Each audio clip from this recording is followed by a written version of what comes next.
start.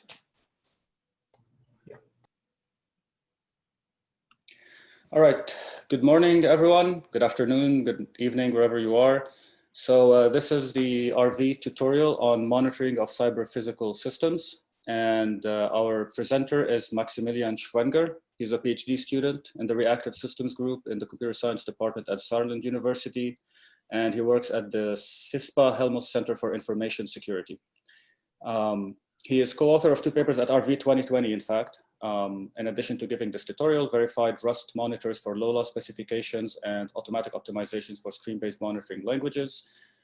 He is, as you might have guessed, interested in cyber-physical systems, runtime verification, so this is a good venue, and synthesis of software. Now, this tutorial is structured, there are 6 videos of differing lengths, and what we will try to do is that after each video plays, we will open the floor for a few questions, about 5 minutes, let's say, and we will also take a couple of breaks in between. So it'll be like video, Q&A, video, break, video, Q&A, video, break. And then finally, we have like a 15-minute break before the full-fledged 45 minutes Q&A. Now, if you have questions during the videos, please, you can ask those questions on the Zoom chat, and I'll be keeping track of that. And you can also ask them on Slack under the tutorial 2 channel, if you prefer that. But personally, since we're all on Zoom, it'll probably be easier to keep track of the Zoom chat, but there is a Slack monitor, so your question will not be forgotten.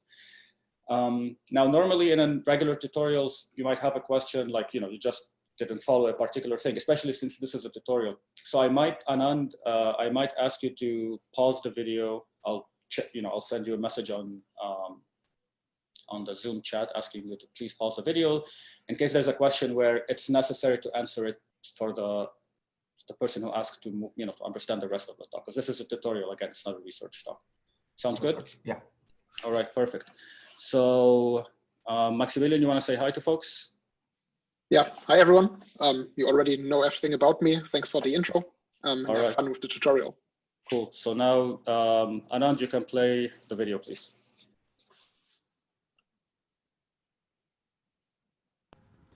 Welcome everyone. My name is Maximilian Schwenger, and this is the tutorial Monitoring Cyber-Physical Systems from Design to Integration. Something that unfortunately happens rather often in runtime verification is that we have a full-fledged cyber-physical system, and we pretty much tag a runtime monitor on top of that after the fact. And this is problematic because it kind of hinders the monitor in unfolding its full potential. So what we are going to explore in this tutorial is how to integrate runtime monitoring in the development process of the cyber-physical system, starting from the design phase up to the full integration at the end.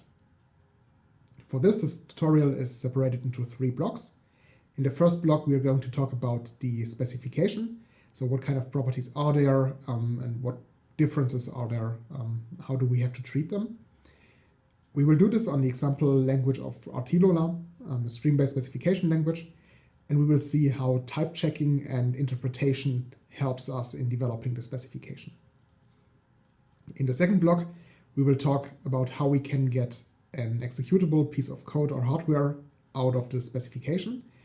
And for this, we will see how to compile the specification into VHDL, so a hardware description language, or into Rust code. And in the last block, we will talk about the integration and post-mortem analysis and how monitoring can help there. Okay, so in between these blocks, sometimes there is a short break where you can ask your question. We have, I think, 5 minutes for that. So yeah, you can use this chance. Now let's first talk about our setup. Our setup looks like this. We have a system, and the system consists of a cyber-physical system and a controller. Now this system produces values. Where these values come from doesn't really matter. It's either sensors of the system or control signals generated by the controller. And this information is passed on to the monitor. The monitor itself is based on a specification. And before deploying the monitor, we analyze the specification to get an idea how the monitor is going to behave during runtime. Now the monitor takes the input from the system and evaluates it based on the specification to get an estimate on the health status of the system. And this estimate can then be, once again, forwarded to the system, so the system can react and initiate mitigation procedures, for example. So this is our general setup. So we have an external monitoring approach here. Now, let's start with the tutorial by diving right into the specification part. When we want to write a specification, we first have to check what kind of properties we have, because properties are on a spectrum between more low-level and concrete specifications, which we call the sensor level, and the more abstract level, which is the mission level. On the sensor level, you find properties that validate data from different sensors. So for example, a specification would be, we want to check that the altimeter only produces positive values. On the mission level side of things, things are more abstract, and it more depends on the mission itself. It's not so generic. So an example here could be, we want to check whether there is a low correlation between the distance of waypoints and the relative path deviation we have from the path we computed. Now, an interesting thing here is that the data validation is really time critical. So we get new values from the sensor, and we want to immediately get a verdict whether this value makes sense or not. Anand, and this stop the video. Information is then used. I can see your participants. Yeah, there you go. All right, you can start it now. Throughout the entire CPS, and if the monitor takes a couple of seconds to decide this, then this value might have already reached the controller and caused a couple of bad decisions. So here timeliness is really critical. On the mission level, on the other hand, timeliness is really not that important anymore. So if we just collect statistics and these statistics arrive a little late, it usually doesn't make a difference. So here timeliness is rather lax. The arithmetic challenge, on the other hand, is quite intense for mission level properties, because here we want to collect statistics. We maybe want to predict the behavior of the system or the environment. So the computations here are way more involved than on the sensor level, because here, since we have time critical computations, these computations have to be rather simple, and usually they are bound checks or just counting of values. The input data on the sensor level is usually really raw, because we get data right from the sensor and we want to check whether this makes sense. On the mission level, however, it's more refined. So here we get data that's already validated, and maybe even the result of sensor fusion of different sensors in the system. A canonical example for this is that on the sensor level, we work on data of the IMU or the GNSS module, whereas on the mission level, we already have a decent estimation of the current position, which is based on several sensors. And these sensors are distributed over the whole system. So the locality of the mission level properties is system-wide. We don't only check one thing in isolation as we do for the sensor level. Of course, there is not just this separation between sensor level and mission level, there's also things in between. For example, intercomponent checks. Most notably, this is like cross-sensor validation, where we want to check whether one reading makes sense by comparing it against the reading of a different sensor. So since these properties are kind of distributed on a full spectrum, the question is, can there be one language where we can express everything and monitor this perfectly fine?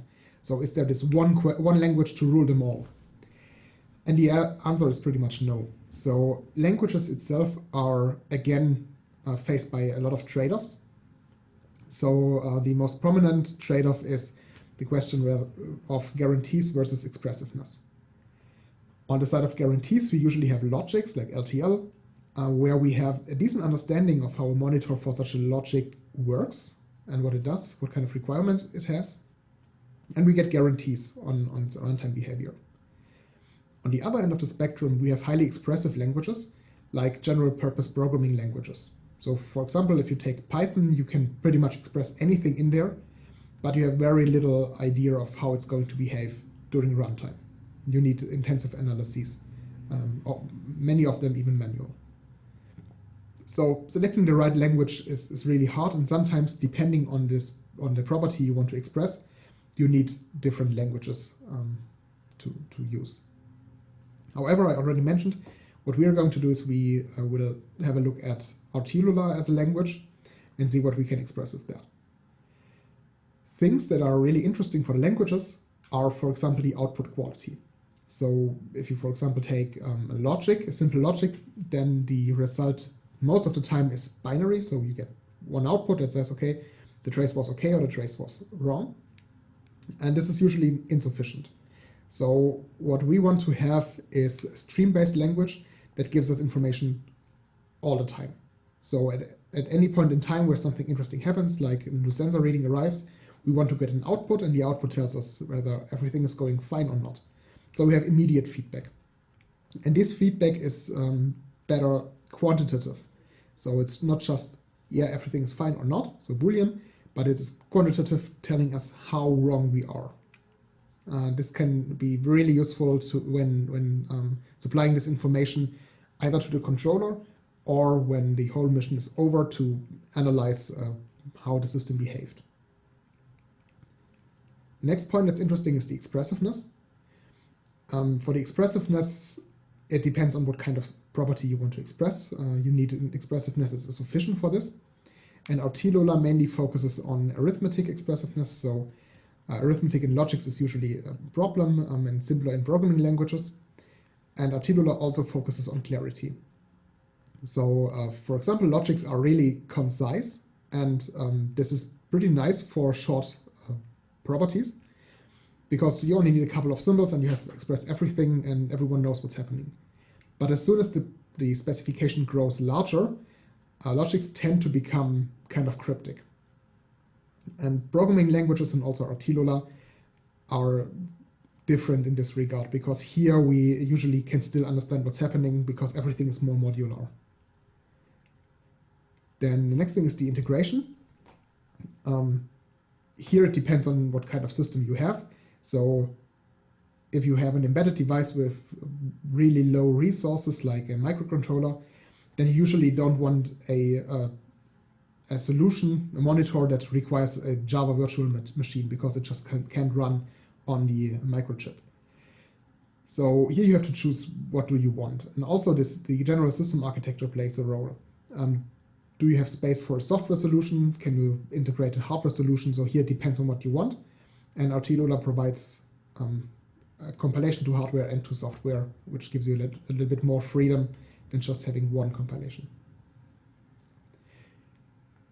In terms of integration, it's also interesting to see what is the resource consumption, because if the monitor is an embedded component, you should guarantee that the resource consumption in terms of space is always constant, or let's say bounded a priori. So RTLOLA does this. It has a guarantee that we only need constant space, and it also needs constant time per event. So this is a guarantee that's really useful to have. And the last thing I only want to talk about briefly is certifiability. The option to certify your monitor and your overall CPS becomes increasingly important. And for this, RTLOLA provides a software solution that is verified automatically. And there are some preliminary results for hardware, but this is something that's becoming increasingly interesting. I won't talk about it too much though. Okay, so this is a lot of information about languages in general. Let's just dive right into RTLOLA and see what is the language and how does it work. For this, it's easiest to just look at a couple of examples. So the first example here is the sensor validation. That is the sensor level property, which we already mentioned. It's that an altimeter reading must be non-negative. So in RTLOLA, what we have to do is we first declare an input stream, and the input stream is called altitude and has the type float32. So it will always have the width of 32 bits, and is a floating point number, as simple as that. The output then declares that we want to raise an alarm if the altitude falls below 0. And in this case, the information, the message after that, is passed on to the controller. Okay, that's pretty simple. Let's have a look at a different specification. Let's say we have a barometer, and the barometer has to produce between 9 and 11 readings per second. So what do? First, we have to declare that there is this input called pressure, which gives us, once again, a floating point number. And our output readings per second then takes this pressure stream and aggregates values over 1 second and counts them. So the values that's produced by read PS is the number of values we got from the pressure stream over 1 second. That seems fine. Lastly, the trigger checks whether this value is between 9 and 11. Okay, great. The problem here is that there's this little annotation here which says at 1 Hertz. And this annotation dictates that the read PS stream is only evaluated once per second.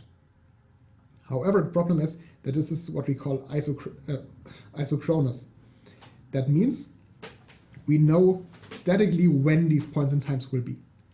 This sounds reasonable, however, it has a couple of drawbacks. So to understand this, first have a look at simplified specification where we say we want to have exactly 4 readings per second, and we have such a timeline here. Now with our isochronous setting, we will check and count the number of values at every integral point in time. So here we always look back for 1 second and see, okay, everything is fine. We only have 4 readings in every interval of 1 second. However, when looking closely, we can see that there are intervals of 1 second, and in these intervals there are 8 readings rather than 4. And the property states that we need exactly 4 readings in any of these intervals. So checking only on integral points in time does not suffice. So the specification we have and the LOLA specification are semantically different. And the point here is, if we remove the at 1 Hertz, then RTLOLA would reject the specification because it cannot monitor something like this. And that's interesting because it's a rather hard restriction on the language. And the question behind this is why? Why would we want to restrict the language like that? To understand the reasoning behind this, we have to have a look at the memory consumption. So consider this specification here. We say every request needs to be granted within 1 second. This is simply enough when we want to express it in MTL. Here we can just say we have it globally, so at every point in time. If there is a request, then we demand that there is a grant within 1 second. Perfectly fine. Now consider this timeline here. In the first second, there are a couple of requests, and now we have to check whether there is a grant within 1 second. So the obligations the monitor has to maintain for MTL is, for every single request we get, we have to check 1 second later whether there was a grant. That means the number of obligations we have to maintain increases with the number of inputs we get within this frame of 1 second. And this in particular means that the number of obligations is statically unbounded because we don't know how many inputs we are going to get. In RTLOLA, this is different because here we know as soon as we get the first request at 0.07, we know 1 second later we have to check whether there is the respective grant. And everything in between is something we don't have to store. So here RTLOLA says, okay, we have to approximate, and we only consider this one obligation.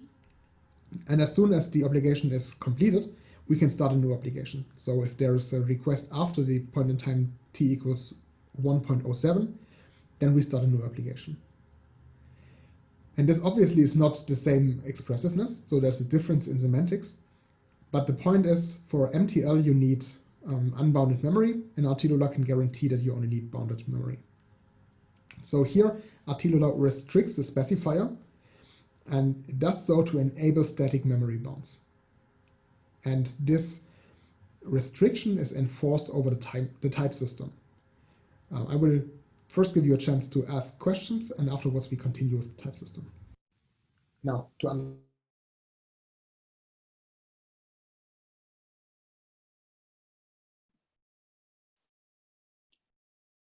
Anand, did you stop the video? Yes. Why? No. Because it went to the next video, right? Okay. All right. So it's the end of the first video. Yeah, yeah. All right. So everyone, I think we are all seeing, before I open the floor to the Q&A, I think we are all seeing those red bars that typically have to do with low bandwidth replay. So we're trying to figure out what they are. Sorry about that. With that said, I want to open now the floor to questions to Maximilian, who's with us live. And if you have a question, you can type it into the Zoom chat, or you can simply ask to be unmuted, and Anand will unmute you. All right, we have a question from Sangeeth. How does RTLOLA check these specifications in the background? Maximilian.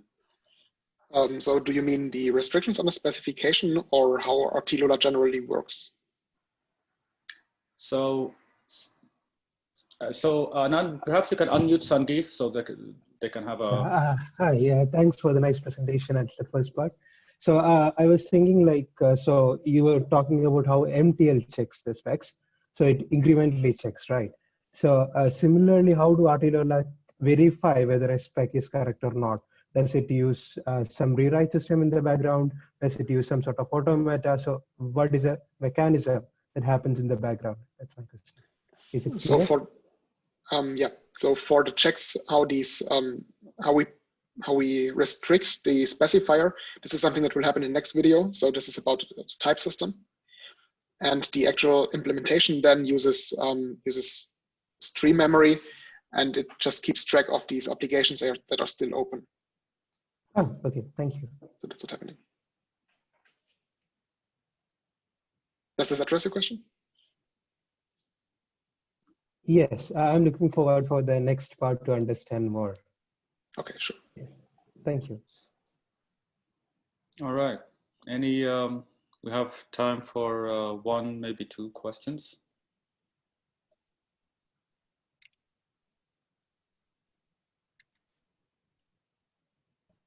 I have just a relatively simple one. Is the RTLOLA language specification available anywhere for reference?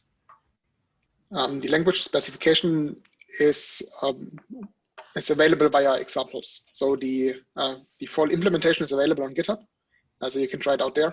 And there's some reference for the language, but no full specification. So some of the features are implemented, but not specified, not documented. Okay, thank you. Sure.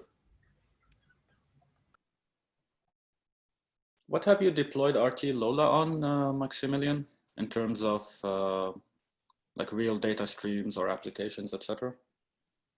The most involved example we have is a drone from the German Aerospace Center, where we deployed the monitor and let it fly. This is something that will also come in the tutorial at the end. Other than that, we usually have a couple of case studies with like Amazon data. And we deployed it on some minor little robots, so Polulu robots. This worked also quite well. Cool. If there are, I'll give 10 more seconds for a question. If not, Anand, let's count to 10, and then we can start the next video.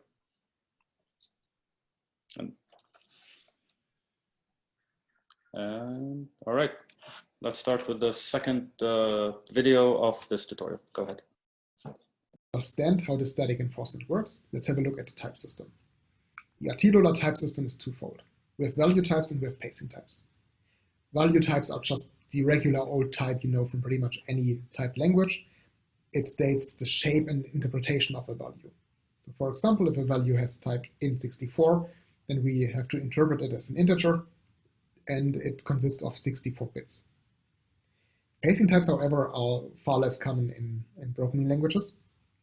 And RTLOLA pacing types come in two different shapes. It is either periodic or event-based. Periodic types are pretty much easy to understand. If a stream has the periodic type 1 Hertz, then we only compute it once per second. And if it has 6 Hertz, then we compute it 6 times per second. Pretty straightforward. The number of potential periodic types for a certain specification is bounded because there are a couple of periods annotated in a specification, and the remaining potential periods are just combinations of these periods. So here we have a bounded set. Periodic types are only concerned with the real time. They are completely independent of events. And the polar opposite of this are event types. They have nothing to do with the real time. They are only concerned with new input events we get. So if a stream has the event-based type A or B, for example, where A and B are input streams, then we evaluate this stream when either A or B receives a new value. And similarly, if the event-based time would be A and B, then we only evaluate the stream if both A and B get a new value at the same point in time. So that's the idea behind event types. And the different types dictate how streams can access other streams. Let's have a look at an example. Let's say we have 4 streams, 2 event streams and 2 periodic streams. We can see that the stream P2 is evaluated twice as often as P1. That means if P1 accesses P2 synchronously, that means whenever we evaluate P1, we access the latest value of P2, which has to be computed at the same point in time. So this works out if P1 accesses P2 synchronously, because we know whenever P1 is computed, P2 will also be computed. The other way around, however, does not work, because if P2 wants to access P1 synchronously, then this does not necessarily work out, because only half of the time at every other computation, P1 also gets a new value. Thus, half of the computations would fail, and this is just not allowed in RTLOLA. If we still wanted to access such a value, even though there is no value, then we would need to have an asynchronous lookup. Most prominently, this is necessary if you want to access an event-based stream from a periodic stream. So for example, if P1 accesses E1, then it needs to use an asynchronous lookup. For example, a zero-order hold. In this case, it just checks what is the latest value of E1 we have and uses this one. And this access is fallible because if E1 has never produced a value, then there is no value to sample from. So such an asynchronous offset or asynchronous lookup needs to provide a default value if the access fails. A different kind of asynchronous offset and lookup can be seen in this illustration for P2 and E2. So here P2 accesses E2 asynchronously with a sliding window expression. So what a sliding window expression does is it states a frame of time, and every value of the event-based stream within this frame of time will be aggregated with some aggregation function. And this is the value where P2 gets access to. And this does not work for all possible aggregation functions, but only for list homomorphisms. I don't want to go into too much detail about which aggregations work here. Suffice it to say that most interesting aggregation functions do work. So for example, integration, averaging, or computation of variance, but not all of them. Median, for example, or any percentile function does not work as a list homomorphism. So here we could not use these aggregation functions. The bottom line for all of this is that there are synchronous lookups, and these are the default in LOLA. So if you just write that P1 accesses P2, it's meant to be a synchronous lookup. And such synchronous lookups couple the timing, and they are infallible because they enforce that the other stream is definitely also evaluated at the same point in time. As opposed to this, we have the asynchronous lookups like hold operations and aggregations. They decouple timing and are fallible because we don't know whether the value we access is actually there. And lastly, we have aggregations, and these aggregations are only permitted in periodic streams, as I outlined before. Great. Now let's see the type system in action. For this, let's go back to our sensor value validation for the altimeter. Here we can see that the input stream altitude has the annotated value type float32, and the pacing type for each input is clear because it is just the input itself. And this type is more or less tautological because it just says altitude will get a new value if altitude gets a new value. So this makes kind of sense. For the trigger, we know that we access the altitude value, which is the float, and we compare it against 0. So the result is a Boolean value, which is required for triggers.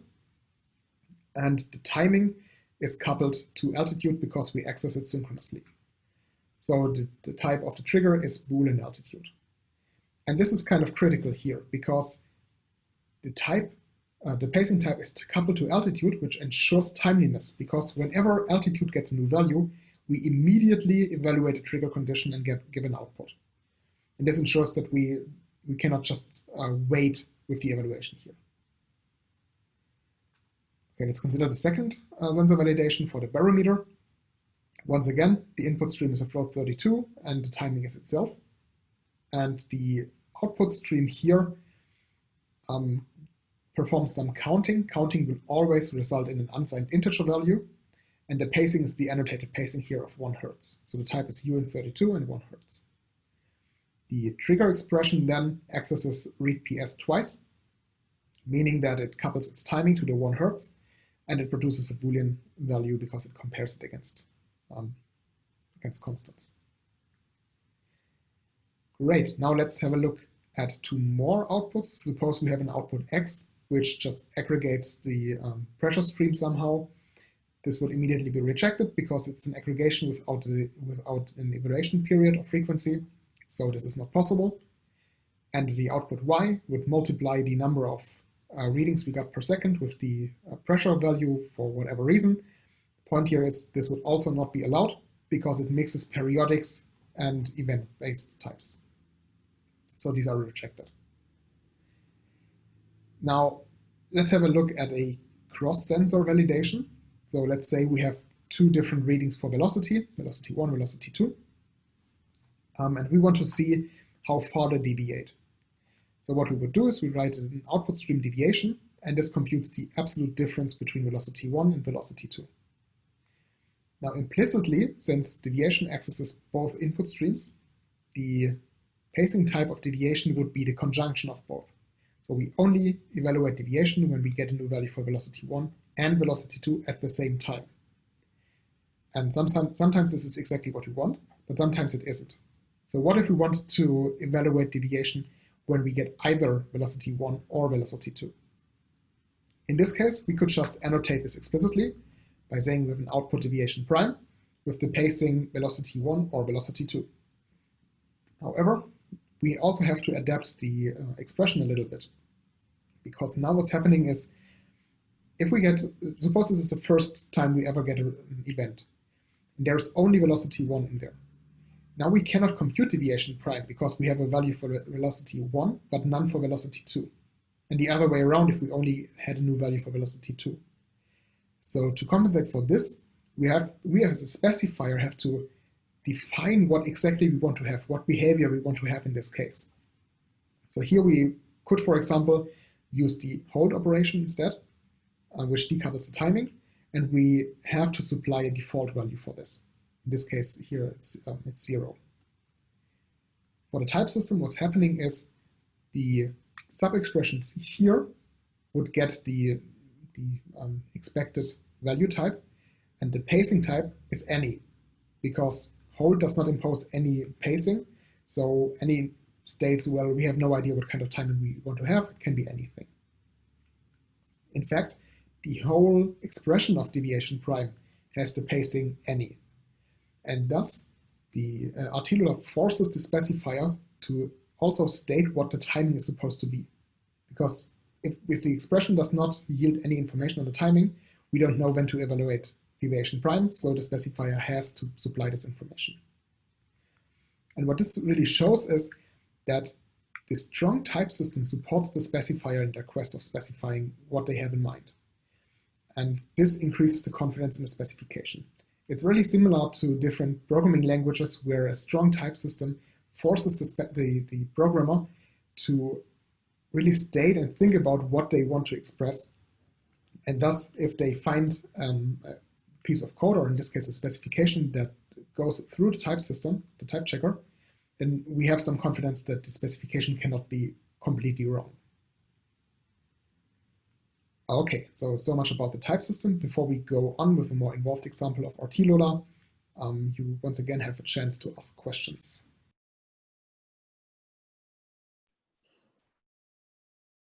All right.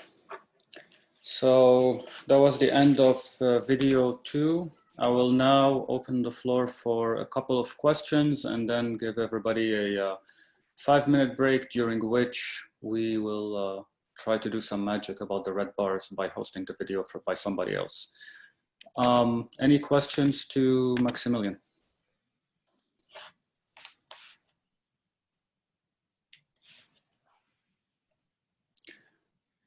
So I had one question. So for the event types, you showed A and B, A or B.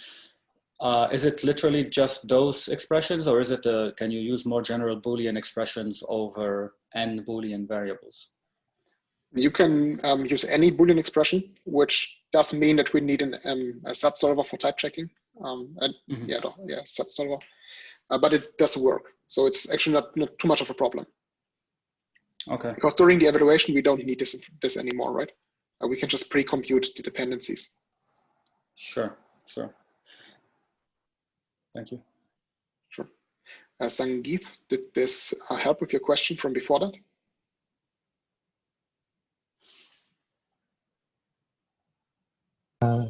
Yes, indeed. Yeah, it's sort of clear. Thanks. Sure. I had one more question. So you mentioned not all aggregation functions are allowed. You mentioned median as one such disallowed aggregation function. Can you give us an idea of why that is? The easiest idea is you need to store all values for the median to compute the median, right? Right. You can approximate it by just keeping a couple of values, but in the worst case, if you want an exact solution, you have to store everything. And that's essentially the deal here. So it's if a you can computational compute it, bottleneck. Not the computation itself, but the memory requirement. That's what I meant. Meaning you have to wait for all of them, and then you have to store all of them. Right. Okay. So this is why percentiles and median does not work, but most of the other ones do work, like integration. Okay. All right. Any other questions from the floor? All right. In that case, let's take a 5-minute break. It is 9:23 Pacific time, so let's come back at 9:28 in 5 minutes. In the meantime, you might see us play the video. We're just trying out a few things. Thank you. All right. Welcome back, everyone. So we are going to start with the third video of Maximilian's tutorial with a change of leadership on the Zoom. So Maximilian, if you can please start playing the third video.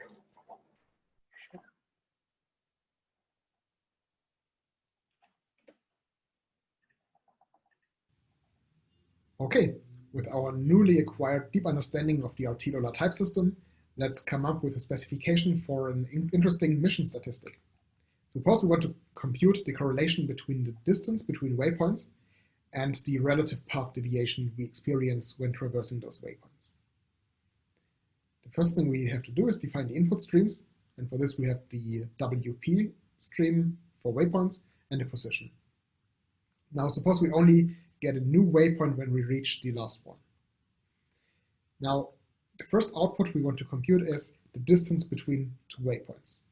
For this, we take the absolute difference between the current value of the WP stream and the last one. And note that WP dist is, the timing of WP dist is coupled with the timing of WP. Now, the next thing we want to compute is the total distance we have traveled so far. For this, we take the current position we have and subtract the last position we got.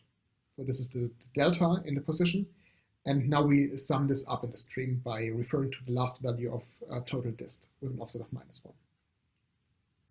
Okay, now the timing of this total is bound to position. So whenever we get a new position, we compute a new total distance, which makes sense. However, when we want to compare the distance between waypoints and the distance we have traveled so far, we have to somehow come on a common denominator for the timing. And for this, we define a new stream, and this stream is the total distance at a waypoint. And the timing of this stream is bound to waypoints. So whenever we reach a waypoint, we want to see what is the total distance we have traveled so far. And to access the stream, we need to have an asynchronous lookup. In this case, we use a hold operation where the default value would be 0. So now we know that the stream total distance at waypoint and waypoint distance work on the same timing. Okay, so the next thing we want to compute is the deviation between those two streams.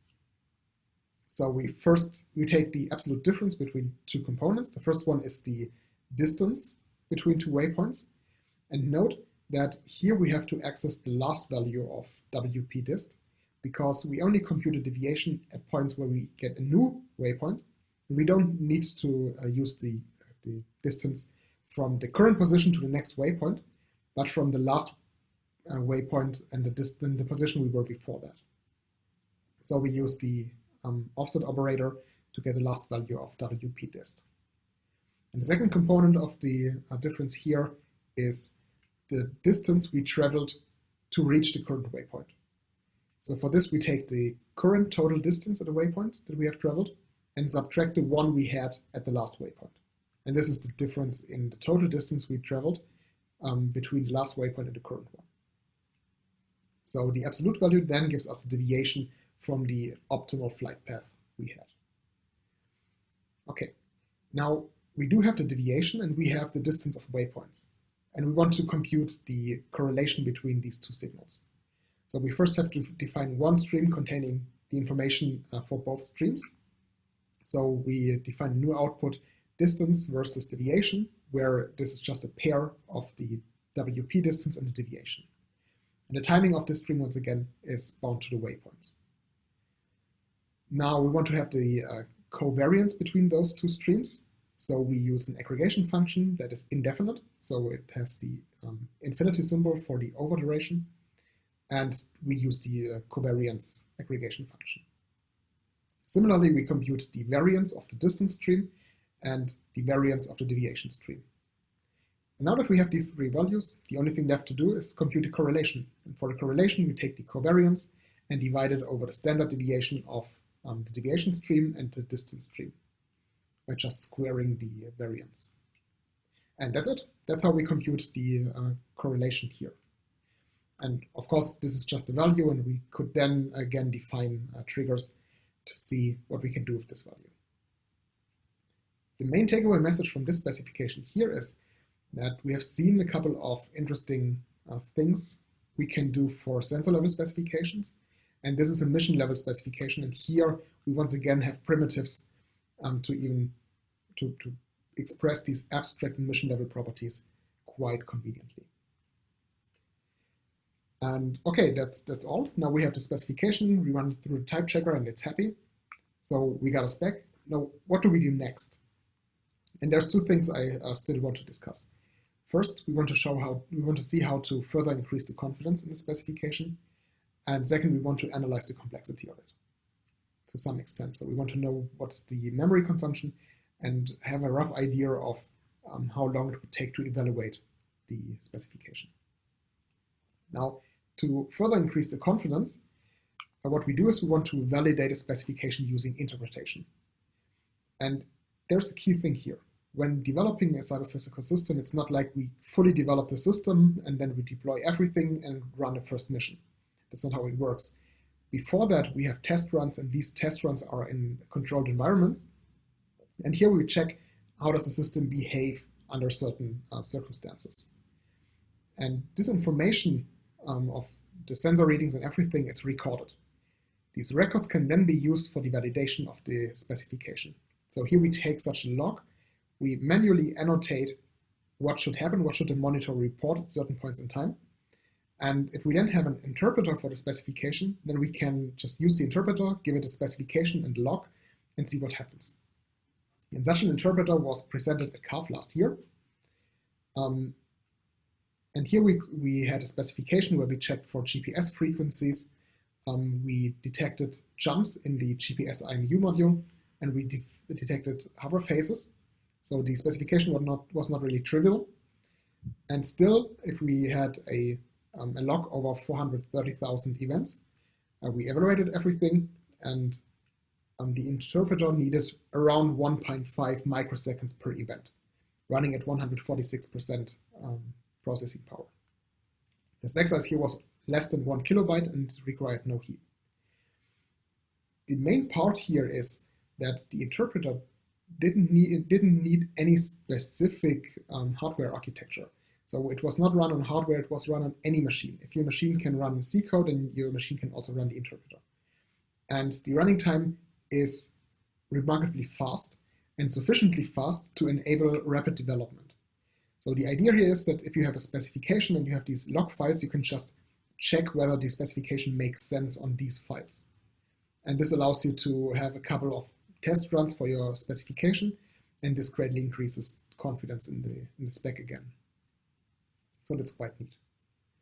The second thing was the specification analysis, and for this, we first compute the dependency graph of the specification. And what you can see here is the dependency graph for the waypoint specification. And in the dependency graph, there are a couple of different arrows. So these solid arrows here indicate that there is an axis, here in this case with an offset of -1 or an offset of 0. This arrow here is a sample and hold operation. And these thick lines here indicate sliding window aggregations. So when looking at the specification, at the dependency graph, we can see a couple of things.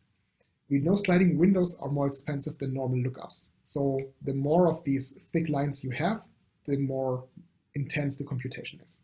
And also the longest path through the dependency graph indicates the worst case time your monitor is going to need for an evaluation. So that's already a certain indicator of the complexity of the specification. And then we want to analyze the memory consumption of this spec. So what we do for this is, for each single stream in the dependency graph, we can compute the number of values we have to store of this stream. So for example, if we take the position stream here, we know there's an axis with offset 0 and an offset of -1. So this tells us that we need to store two values of the position, the current one and the last one. Since we know that by the value type of the position that every single value has size 128 bits, and we need to store two values, then the memory consumption of this stream is 256. And this is something we can do for every single stream. Of particular interest are the sliding window aggregations here, because depending on the duration of the window and the aggregation function, we need different intermediate values we have to store. Here in this case, the computation is for the covariance and variance. They are rather simple, especially because it's an indefinite integrals, and those are simpler than non-indefinite non-indefinite sliding windows. So in this case here, we just need two 64-bit numbers as intermediate values, and that's something we have to add to the memory consumption of the stream. So in this case, the total consumption of the stream is 192. And the memory consumption of the monitor as a whole is then just the sum of these values. So in this case, we need 1500 bits of memory. Okay, so this way we have a static bound on the memory consumption of the monitor, and we know for a fact that this bound will never be exceeded by the monitor. That's pretty nice. And this analysis also finishes the RTLOLA block, so our first block. To summarize briefly, we have seen that there is a spectrum of different specifications and properties. And depending on where in the spectrum we are, we have different requirements on the monitor. And we have to pick a language and a monitoring framework that enables to monitor this particular specification. We have seen that RTLOLA is suitable for a lot of different specifications, but not for everything. So for example, the specification here is not expressible with RTLOLA because it requires more memory than RTLOLA would allow. So here we would have to resort to a different specification, or work with an under approximation of the property. We have seen that RTLOLA has a strong type system that helps the specifier in having better understanding of the specification and also having an increased confidence in the correctness of the specification by detecting inconsistencies within the spec. And lastly, we have seen that there is an interpreter for the specifications, which further allows us to increase the confidence. And there are analyses that allow us to have an idea of the complexity of the spec. And this finishes the first block. Now you once again have a chance to ask questions until we continue with block 2. All right, thank you, Maximilian. So I'm gonna open the floor for Q&A. Please, you can raise your hand, so to speak, in Zoom. You can put your question into the chat box. You can put your question into the Slack channel. All avenues are allowed.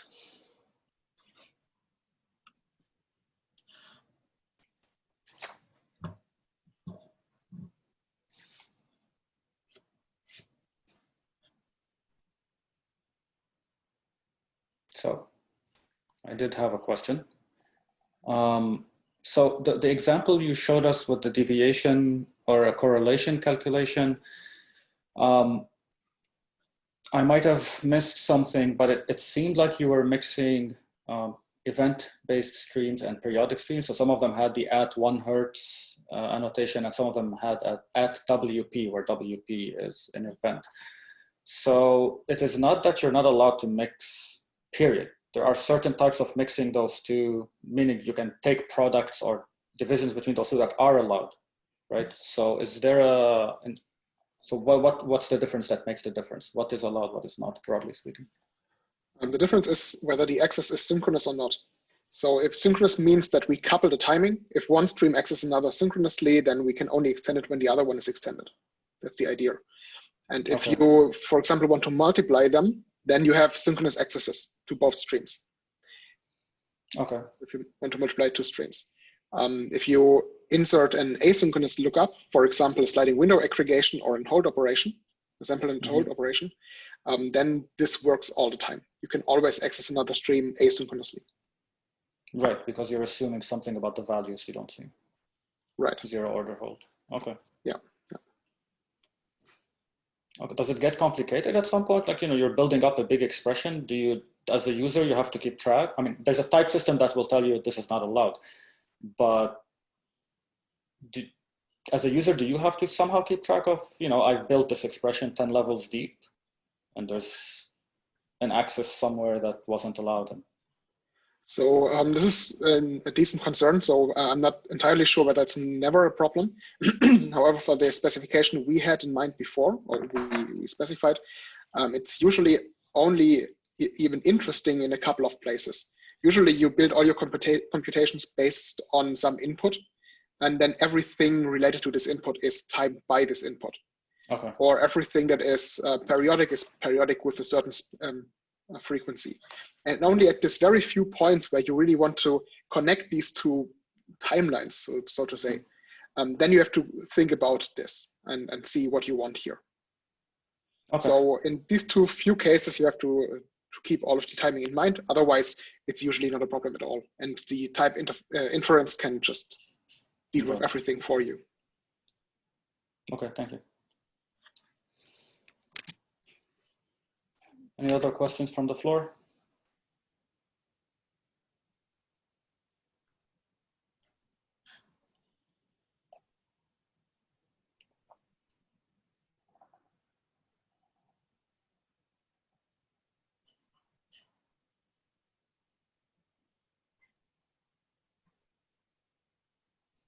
All right, I do have one more then.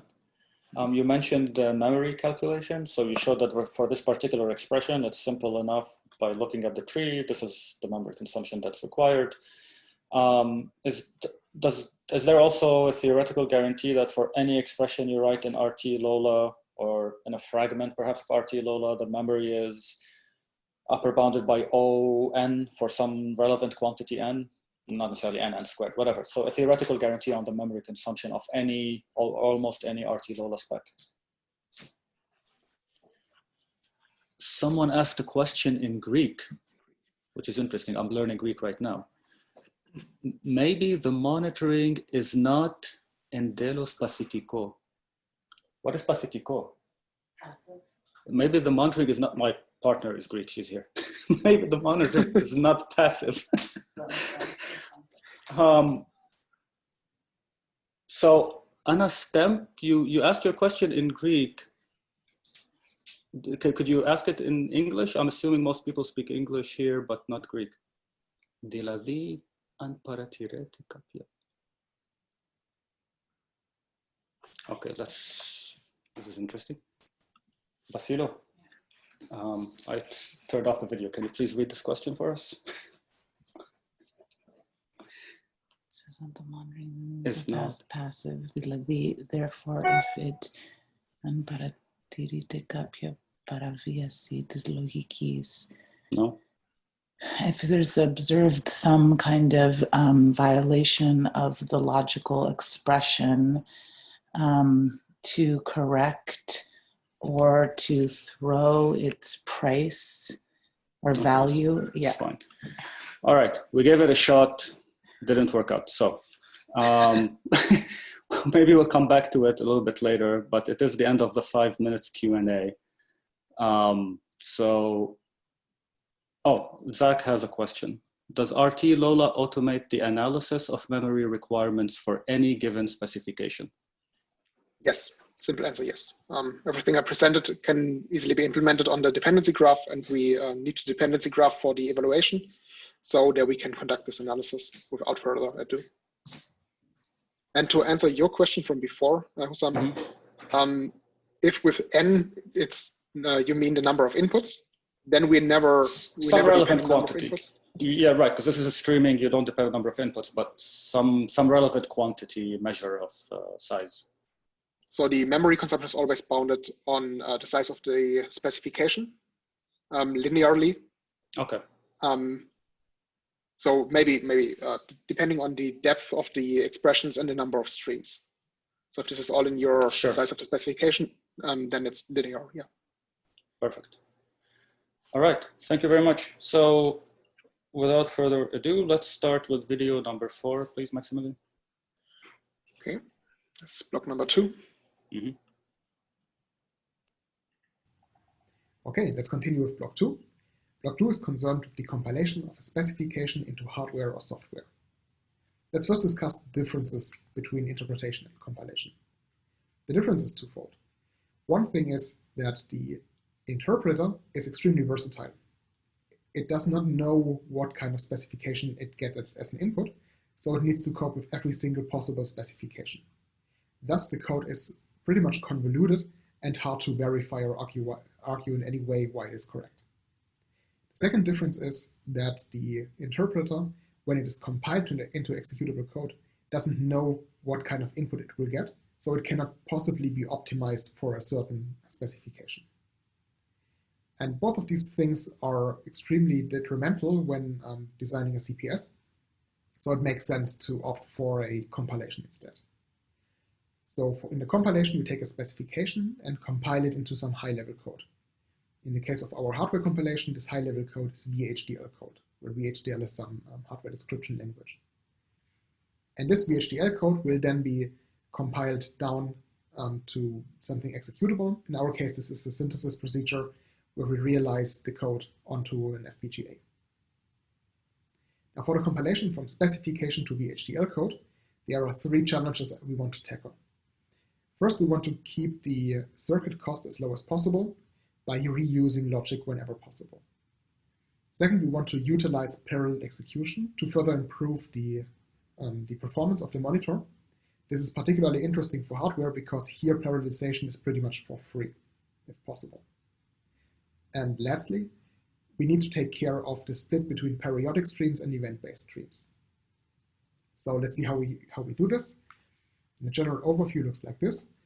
We have our system, and the system produces values that are then sent to the high-level controller here, which takes this data, sends it to the queue, and the queue then relays this information to the low-level controller, which takes care of the evaluation. And after evaluating the event or the deadline, we send the information outwards back to the system to do whatever with the information. So let's have a look at the internals of the monitor here.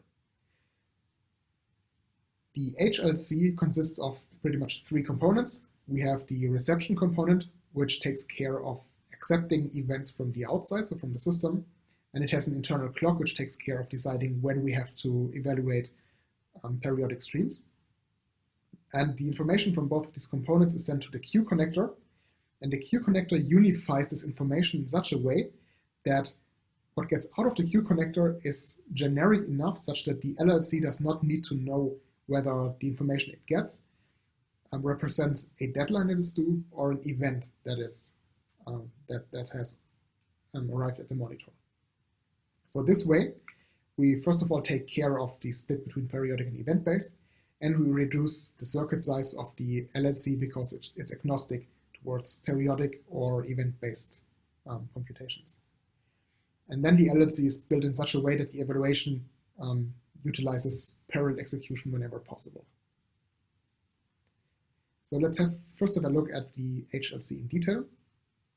What you can see here is that the queue connector has two outputs towards the queue. The first one is a single bit output, which just indicates that we want to push an event on the queue. And the second one is the data we push on the queue. And this data consists of these many bits. And here, SI shows how large a single value of the type of an input stream is. So this way we can send a full event over the data link to the queue. The additional bit here indicates whether the value before that is actually valid, so whether we get a new value for this event, for this input or not. And these bits here are reserved to send a timestamp from the HLC to the LLC.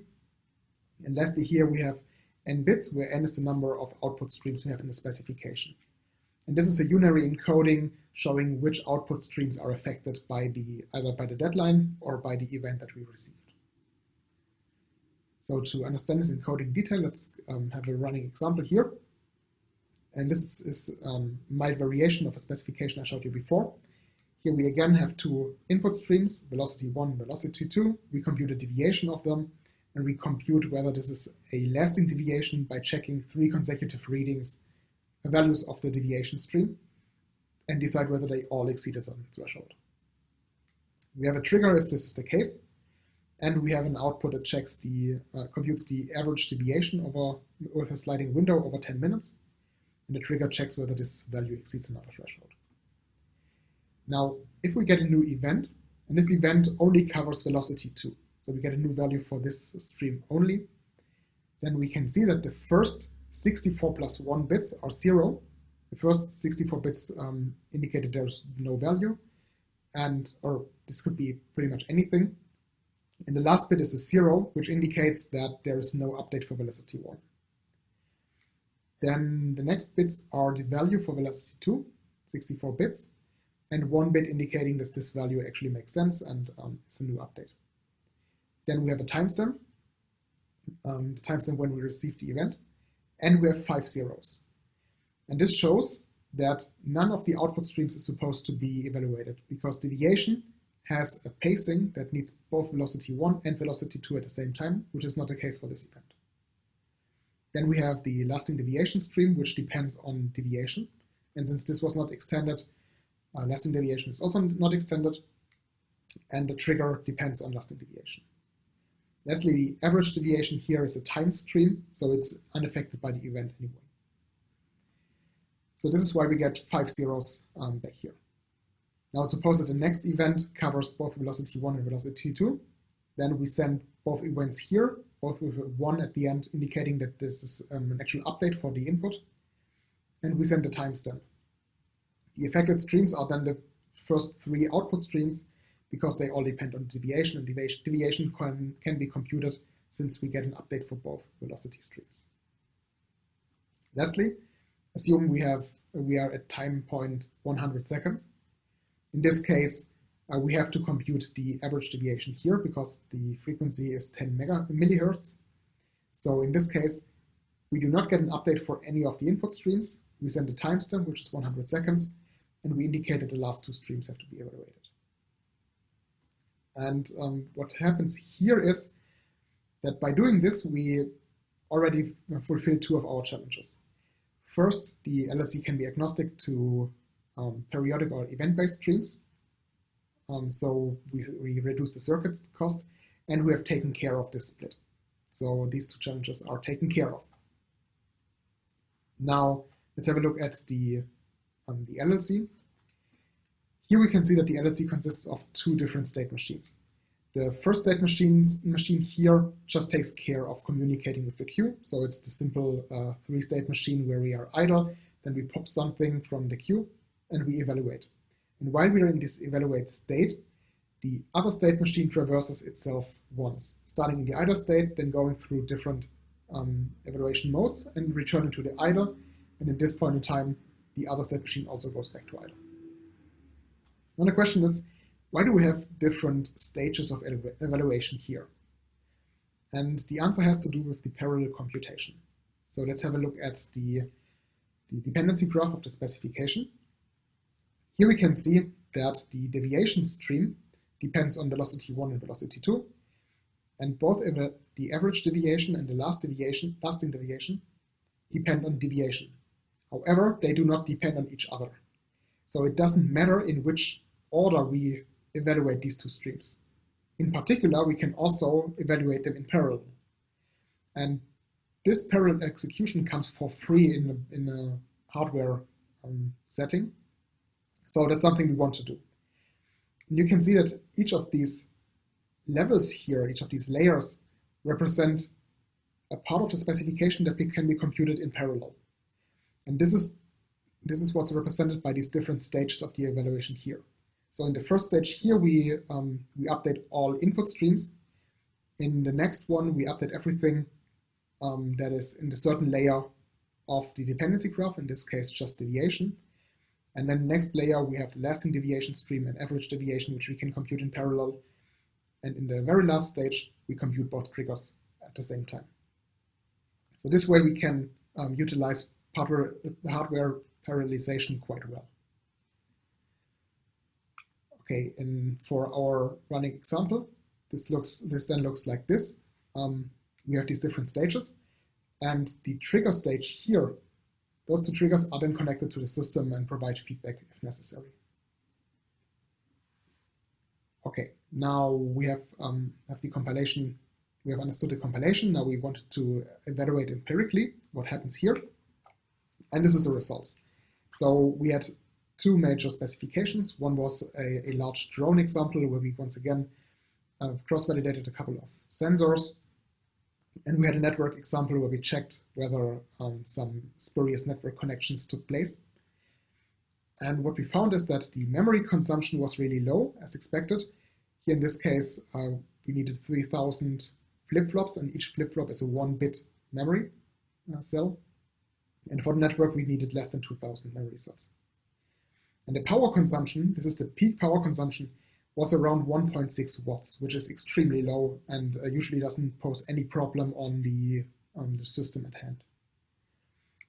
The evaluation time per event was around 4.2 microseconds. And here you have to be careful. You cannot compare this against the time we needed for the interpretation, because the interpretation ran on a high-end computer, whereas the evaluation here took place on a relatively easy and inexpensive FPGA. So the clock frequency of the FPGA was low to begin with, thus the evaluation time was also relatively high. However, we wanted to see what kind of an impact the parallelization had. So we came up with a command response property, and the idea here is that we have some common principle, some common data, and we want to check several properties that are independent of each other, but depend on this common piece of data. And while this seems like a synthetical example, we will see in the integration part that something like this is actually highly relevant in practice. Here we once again measured the evaluation time, and we can see that the time in microseconds for the parallel execution was 3.77. And by turning off the parallel execution, it went up to 43.83 microseconds per event. So there's a drastic difference here.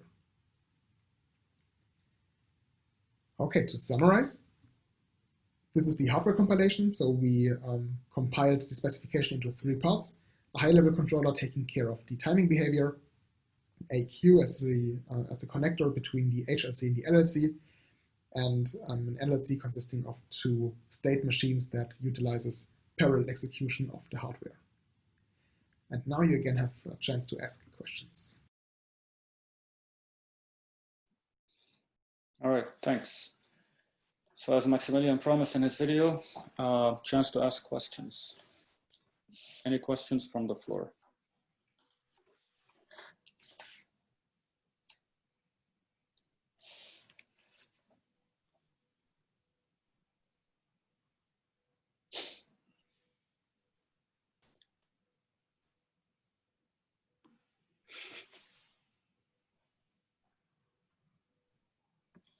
All right, so that cleared that up.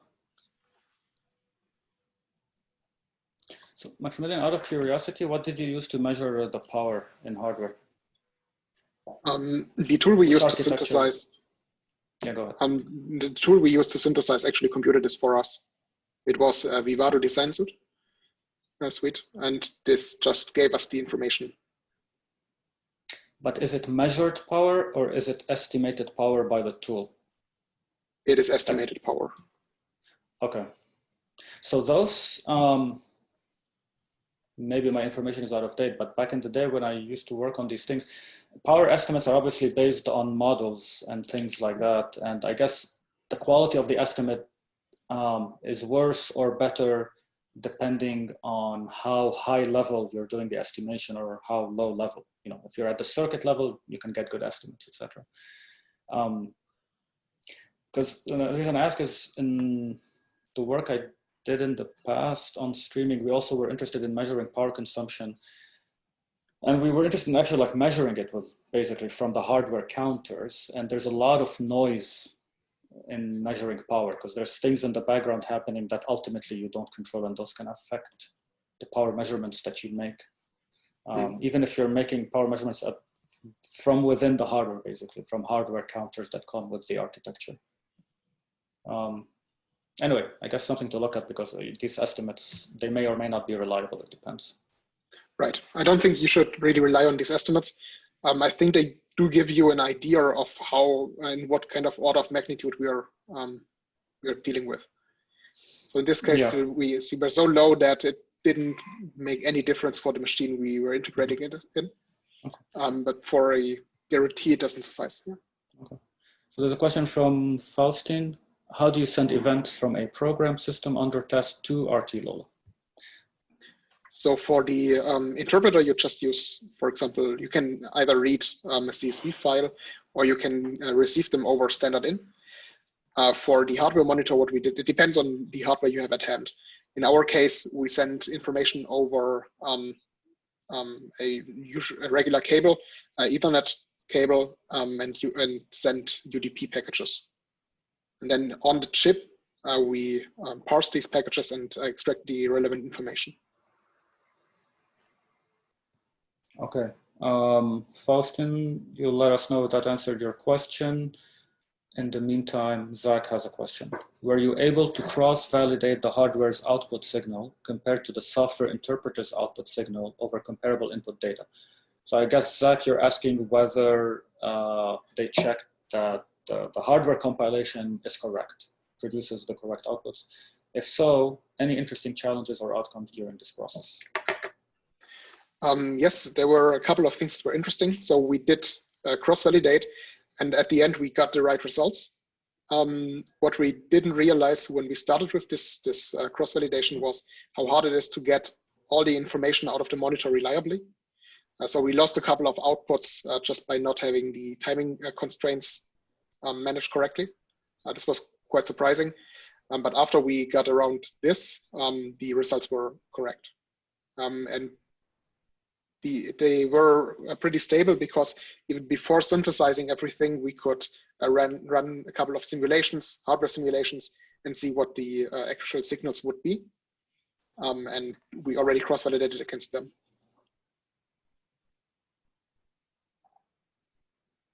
All right. It is 10:05.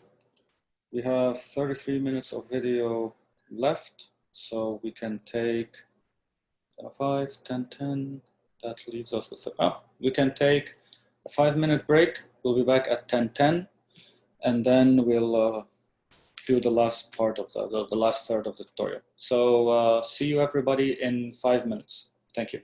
And in the meantime, if new questions come to your mind, please do add them to the Zoom. We'll get to them all anyway in the 45 minutes Q&A session. So thank you.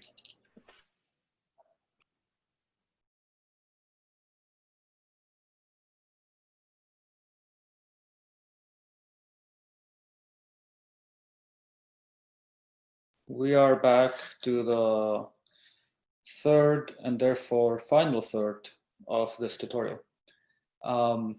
So we are going to start the next video with Maximilian on the monitoring of cyber-physical systems. Maximilian, please go ahead. Okay, let's head over to the software compilation. Here, the high-level code in which we compile is Rust code.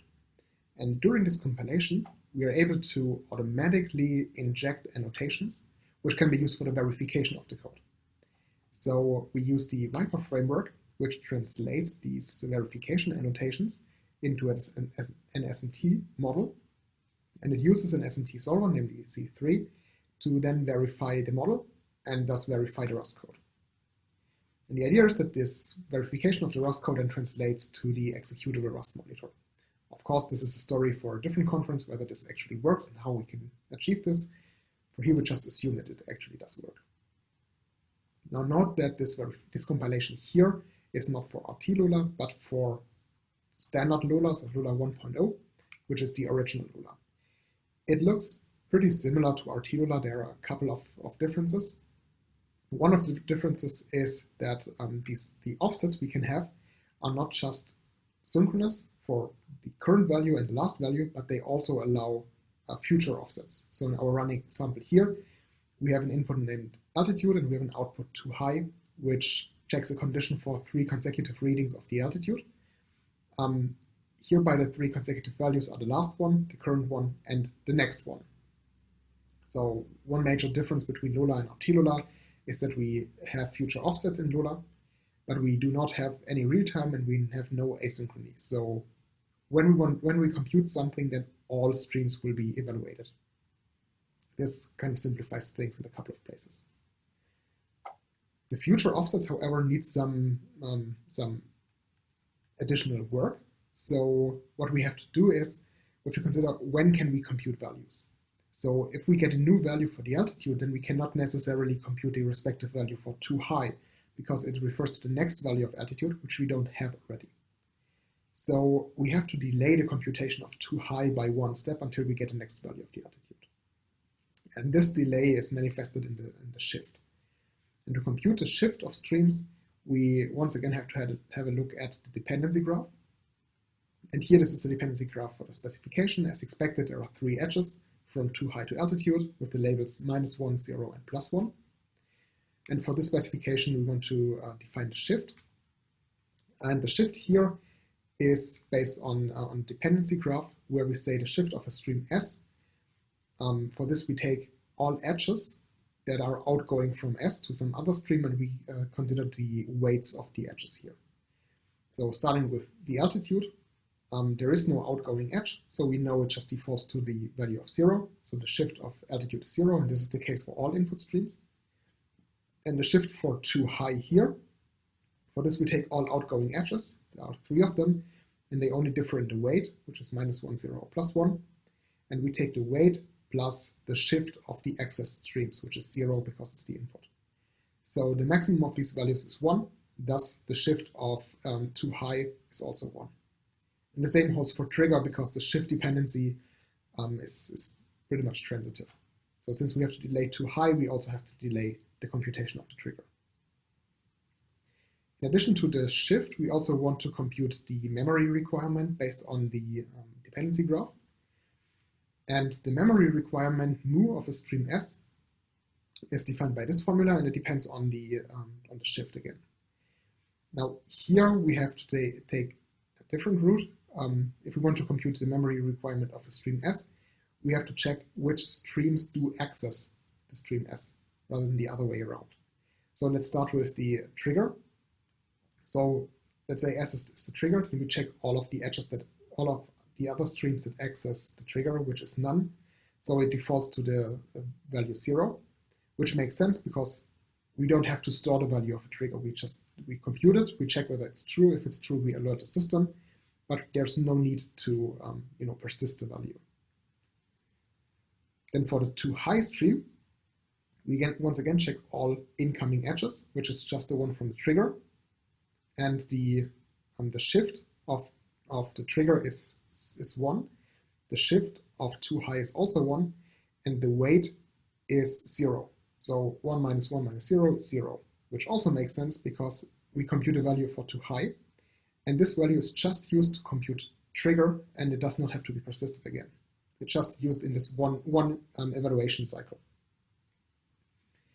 Lastly, for the altitude, we have once again 3 edges to pick from, and they only differ in the weight. Since we want to maximize this formula here, we want to minimize W, so we pick -1 here.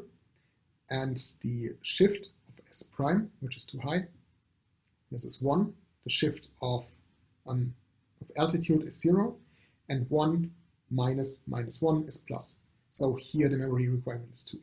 And once again, this makes intuitive sense because we need to access 3 different values of the altitude for the computation of too high.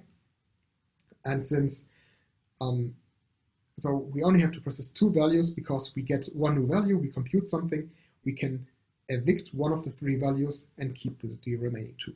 So the memory requirement is also just 2. Okay, taking care of the shift in the memory requirement is important. The last thing we have to take care of is the different accesses we have. So fallible and infallible accesses. Here we have the usual accesses as before. However, for the 3 accesses we have, 2 of them are fallible, namely when we access the last value or the next value of the stream. And these accesses work most of the time, but we know that in the beginning of the evaluation here and at the end of the evaluation, they fail. And they only fail at these places. In the middle of the evaluation and of the monitor, they will never fail. And that's interesting information. For the last axis here, this is infallible. So we know that we only compute too high when we get a new value of altitude, so this axis can never fail. So all of them will always succeed. And this is quite interesting information that we can use. If we do not use this information, then we would get a naive implementation like this. Here, when we access the past value of the altitude, we try to access the respective value in the memory, here with the get altitude function, and this value is maybe there. We don't know it. And to decide this dynamically, we have to use something like the unwrap or function, which says if the value is here, we take it, otherwise we take 0. And these 2 unwrap or functions are conditionals. And conditionals are always way slower than normal instructions. So we try to avoid them. Since we know, however, when these different accesses succeed or fail, we can use this information in the translation. And this information is, in quintessence, 3 different phases of the evaluation. The first phase is the prefix, the second phase is the monitor loop, and the last phase is the postfix. In the prefix, we know that past accesses might fail, and for some of them we do know when they fail. For all of them, we do know when they fail and when they don't. In the monitor loop, we know that all accesses do succeed, and in the postfix, we know that some of the accesses fail, and these are the ones that look in the future, and everything else succeeds. So when translating these 3 phases into actual Rust code, what happens is that rather than accessing the conditional value here, we can replace this conditional access just by the default value, because we know it would fail anyway. And in this particular case, by substituting the 0 here, we know that the whole check here just boils down to false. In the monitor loop, we then don't have to access values conditionally. We can access them unconditionally because we know the values are there. And lastly, in the postfix, the similar thing happens as in the prefix. Here, the future accesses definitely fail, so we can substitute the default value and in this particular case, reduce the whole expression to just false. And the summary of what's happening here in this optimization is that we eradicate most conditionals and we replace several memory accesses with constants. And both of these things can have a huge benefit, can mean a huge benefit for the performance because they take a lot of time in the actual machine code. So we're talking about the improvement here. Let's put this into numbers. For this, we compared the compiled execution against the interpreter I mentioned before. So we used the very simple running example of the compilation first.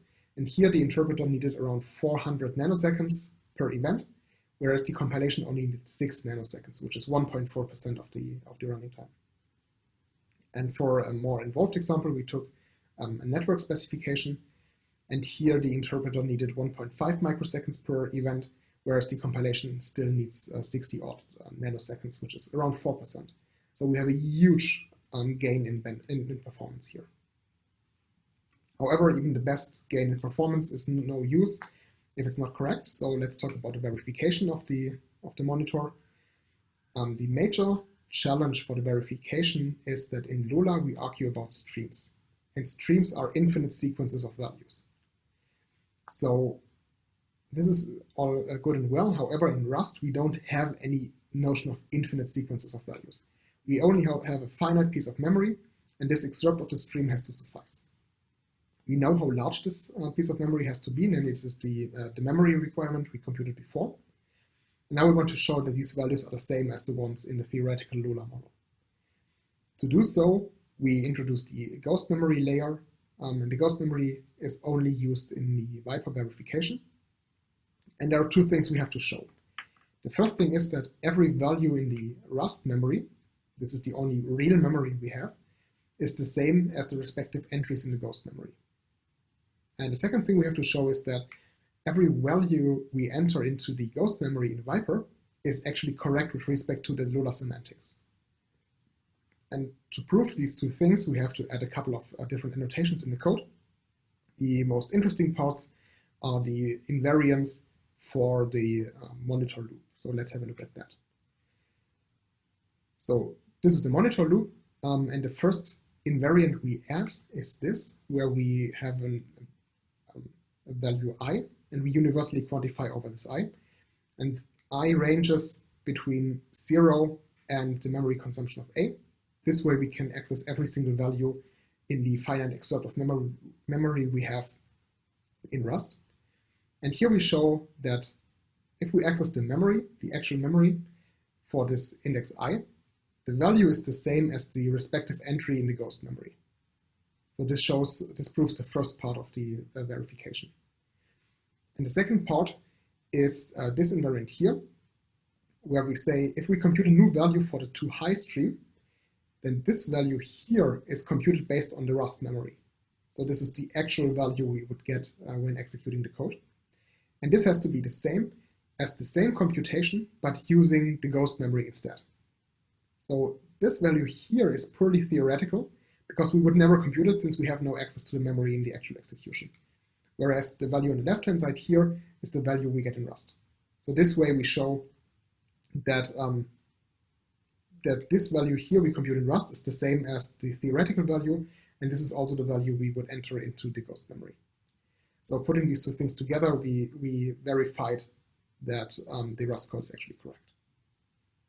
Now this is all nice and well in theory. The question is does this work in practice as well? So we wanted to investigate the viability of the approach. And for this, we first started out with the simple altitude example. Wanted to see what is the performance here. Does it work?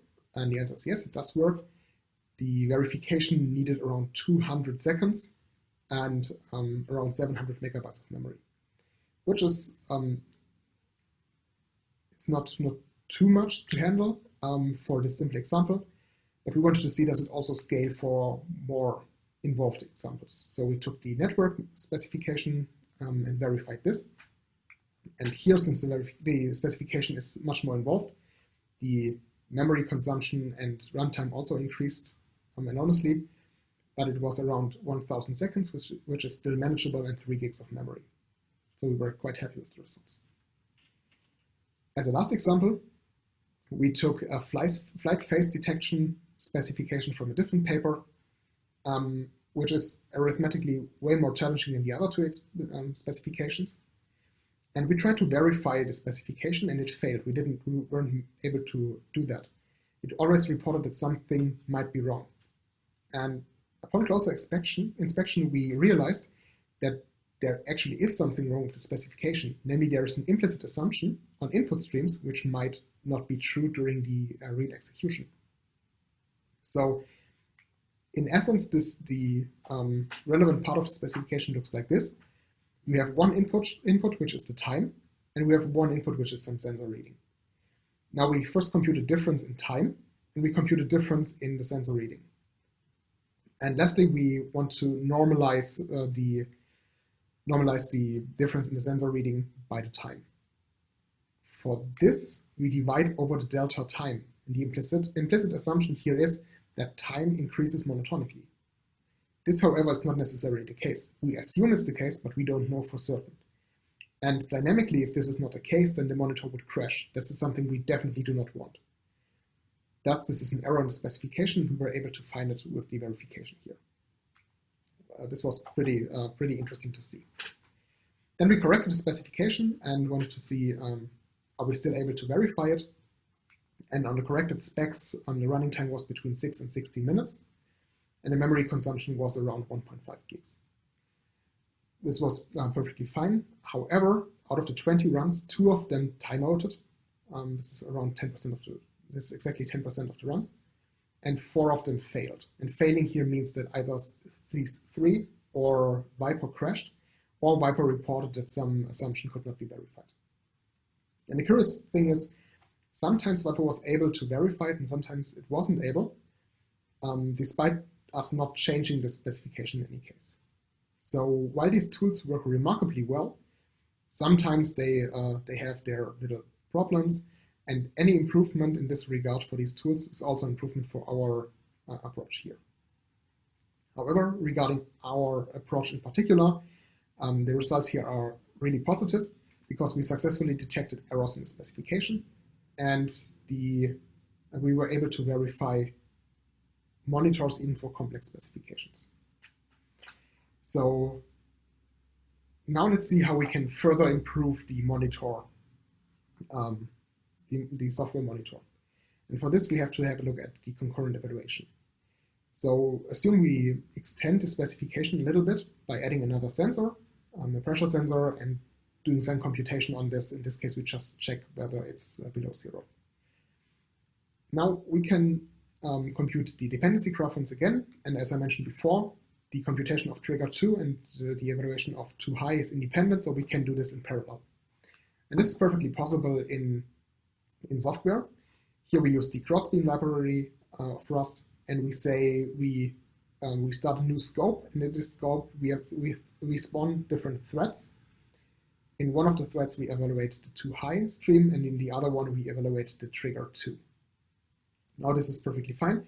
What's happening here is that we give read-only access to the memory to the evaluation functions. So here the type system of Rust already takes care of the problems with concurrency, namely the functions do not have any way of modifying the memory. So we know there are no data races. Okay, doing so could technically improve the performance. And I'm a little hesitant here because concurrent evaluation in software is always a double-edged sword. So for the very simple specification we have here, neither the computation of trigger 2 nor of too high stream is really expensive. And having this constant overhead of spawning new threads might even outweigh the benefits. So here we have to be a little careful.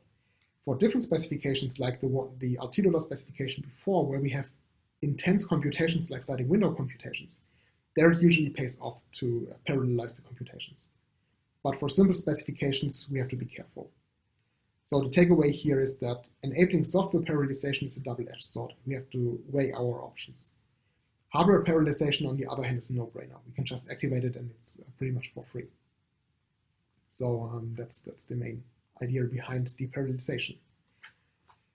And now let me summarize the software compilation. When you use the software compilation for the development of cyber-physical systems, you take the LOLA specification, you compile it down to Rust code, and inject annotations. And these annotations help the Viper framework to verify the correctness of the code and thus the monitor. And this pretty much completes the second block. Before we go to the third block, you are free to ask any questions. Okay, thank you. So we have one more video to go through before we enter the 15-minute break section. So in order to keep on time for everybody, we can take one question if folks have a question, but first I wanted to make an announcement about tutorial 4, representing data and runtime verification. There were some technical issues. So now the start time for tutorial 4 is 11 a.m. Pacific Daylight Time, for anybody who was interested in attending that as well. So we have time for one question before starting the last video in this tutorial series.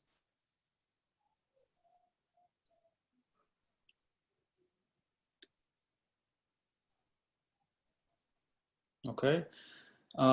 So I have a bunch of questions, but I'll leave them for the Q&A. So Maximilian, if you could please start the last video.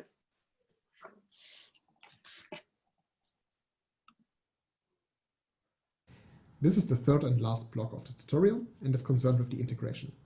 And here I unfortunately cannot give you an algorithm or something where you can just plug in your variables and the algorithm tells you how best to integrate your monitor. So what I can give you here is more or less an anecdote of our experience when integrating a monitor into a CPS. And I can tell you the lessons we learned so you can draw conclusions from that. In this part, I also want to tell you a bit about the postmortem analysis in addition to that. So for the process of integrating our monitor into a system, our target was the DLR Super Artis. DLR is the German Aerospace Center, and the Super Artis is the aircraft I showed you throughout the entire presentation here. Circle. And you can see the Super Artis in action in the background here. And this picture here was actually taken during the test flight, which was a week ago. So here we were able to actually integrate the monitor into the system and let it fly. Now this test flight was scheduled for November 2019. However, due to bad weather, it had to be delayed until early 2020. And there was this, you might have heard of it, there was a little pandemic raging over the world. So we had to delay this group activity of a test flight a little further. But last week it actually worked. Now, in terms of size, you can see a comparison here. So the system is not really gigantic, but it's still large enough so you really don't want to have it fall on your head. The test flight was mainly used to test this little thing below the aircraft, which is an optical navigation system developed by the DLR. And we kind of piggybacked onto this test flight and put our monitor on there and see what happens. Now the main challenge for this integration was the following. The Super Artis was already fully developed. So adding our monitor was more or less an afterthought because the system was already there, we just added a new component. And this especially entails that the system architecture was already fully functional and there was very little leeway on which we could integrate our monitor. We couldn't really change much of it. We were pretty much lucky because what we could do at the end was just add our monitor behind the logger. So the whole system architecture looks like this. We have an array of different sensors like cameras, GNSS and all of that. And they all communicate over a common bus. And this bus delivers the information to the position estimation and to the logger, and the result of the position estimation also goes to the logger. The logger then takes all of this data and writes this on a hard disk. Now with our modification, it also sends all of this data to the monitor and we can use it for our analysis. This, however, is not always possible. So when trying to integrate a monitor here, there's one key question, namely, do you want to do snooping or do you want to have direct messages for the monitor? Snooping means you connect the monitor to the bus and just read everything that is there and use this information. This is a decent solution, but sometimes it's not possible, especially if messages on the bus are encrypted. So here you need to resort to something else.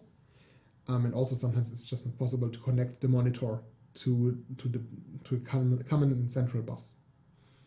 So instead you can opt for using direct messages. So some component sends messages to the monitor. However, this is always not always possible, especially when the system architecture is already fully developed. Then the bus maybe is already utilized to an extent that we cannot add new messages for the monitoring purposes. So once again, if you start early and the system architecture is not fully developed, you can add the monitor there and find a better solution where all of the components are happy. But adding monitor as an afterthought is pretty much a hassle here. When deciding to send direct messages, then another major problem is that the component that prepares these messages and sends them to the monitor needs to have resources available. In our case here, the logger was severely underutilized, so there was a lot of resources available to just send the messages to the monitor with no further problem. But this, once again, is not always the case. So after deploying the monitor somewhere, you have to find specifications you want to monitor. In our case, we had two major categories of specifications. The first one is sensor validation and cross-validation. Here in particular, we had a look at the GNSS and the IMU module. They just offer themselves for cross-validation because they can both be used to estimate a position. And the more involved kind of specifications we had were geofencing. And geofencing means that you have a predetermined set area where your aircraft is allowed to fly, and you may not leave this area. So what you can see on this picture here is the yellow part is the trajectory of the aircraft, and the orange lines are the geofence. And the idea is that the aircraft may not leave this orange area. You can see this happens here quite often, and of course during the actual flight the geofence was much larger, but we wanted to see whether the monitor is able to detect these intersections, so we had an artificial geofence. Now in order to detect geofence violations, what we have to do is we take the current position of the aircraft here and the last position, which is the little less opaque version of the aircraft here, and we compute a vector that goes through these 2 points. And this vector is then checked against every single face of the geofence, whether there is an intersection or not. And if you recall what I said about the hardware monitoring, there we tried to find the perfect specification for the parallel execution, where we can see that the parallel execution really has an impact. There we used some command response property.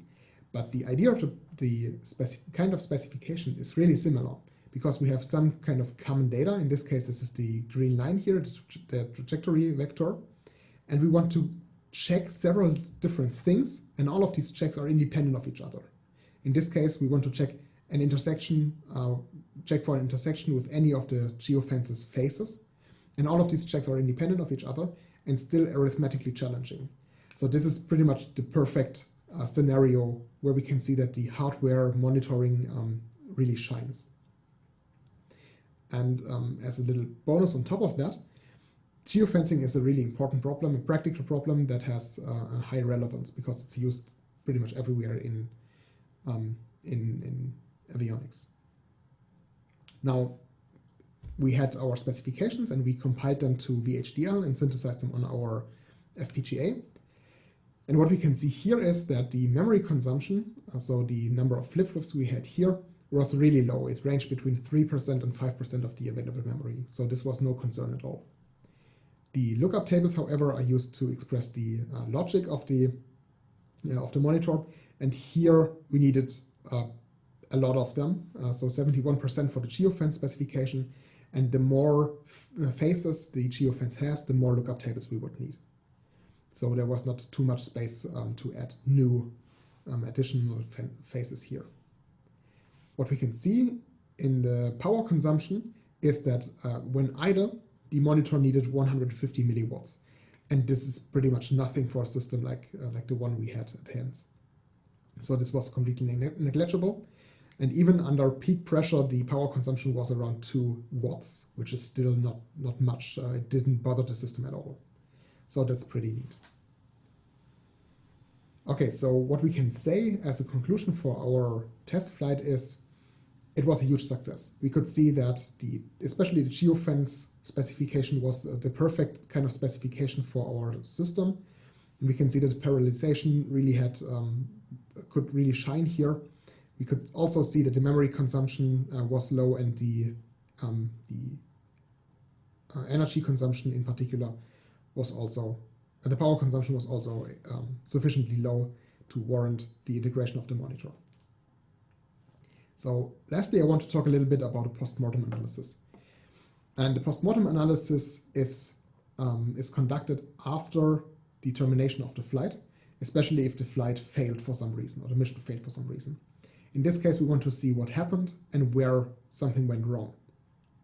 Now, in the ideal scenario, the postmortem analysis is relatively simple because we have one component, and this component has access to all relevant information and dumps every single point of data we obtained during the flight into a log file. Afterwards, we take the log file and do any analysis we want to do. This, however, is not always possible for several different reasons. For example, the throughput might not be sufficiently large, so we can really dump everything into a hard disk, or the logging module does not have access to all values. So there's a couple of different reasons why this might not be possible. And in general, it isn't. Now, this is where postmortem analysis becomes interesting, because to prepare the postmortem analysis, we have to log every relevant point of information available to us. So that means that the logger has to refine and filter data.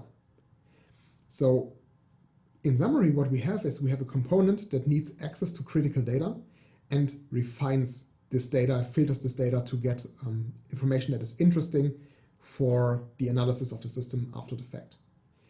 And this is remarkably similar to the idea of the monitor, because the monitor also needs access to every critical point of data, and it naturally already refines and filters data. So why do the whole thing twice? If we have already a well-integrated monitor, we can just use the output of the monitor, dump this into a file, and use it instead. So here, monitoring can be extremely beneficial. However, this requires that our monitor has some quantitative output and better be stream-based, because if we just have one Boolean output at the end, this is not particularly helpful for the analysis. Okay, so that's all I wanted to say about the postmortem analysis. So let me conclude my tutorial. The main takeaway message of this tutorial is that when developing the monitor, you have to take the CPS into account, and when developing the CPS, you have to take the monitor into account. And this can be seen in several points during my talk. So in the first block, we talked about a specification. And when deciding on which specification language to use, you have to take into account what kind of properties do we want to monitor, in what kind of setting will the monitor be executed. And depending on this, you have to pick a different language. So here, we cannot just say, okay, we have some language and we want to integrate it somewhere. It depends on what we actually want to achieve. Then in the second block, we talked about the compilation of the specification onto hardware or software. Once again, what you want to have depends on the system. It depends on the platform where your monitor is going to run on. So you cannot just say we have one compilation and this compilation is perfect and we have to make it work. No, you have to see in what kind of environment are we working and what is the perfect solution for the system as a whole. And lastly, in the integration block, it is most evident why there is a co-development between monitor and cyber-physical system, because the CPS has to prepare a spot for the monitor where it can really work. And only in this case, the monitor can be beneficial for the CPS as a whole.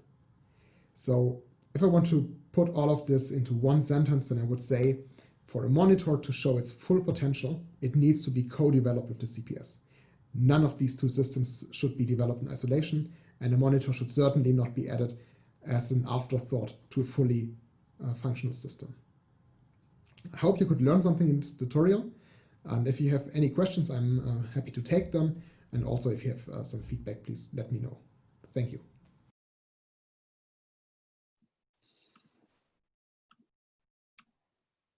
All right, thank you, Maximilian. So this brings us to the end of the lecture, let's say, tutorial. We can take a question now before going on a 15-minute break. And then at 11 a.m., we will have a full 45-minute Q&A session, which can also be a lot more interactive. Maximilian will be there. So let's take a break now. And this is, again, we'll come back at 11 o'clock in 15 minutes. Thank you. Yeah, let me just say that Klaus. tutorial number 4 had technical issues, and it will start at 11 as well. Yeah, right. So we have made an announcement. So as a reminder, if you're interested in attending tutorial 4, you actually have a chance because of technical difficulties. Sure.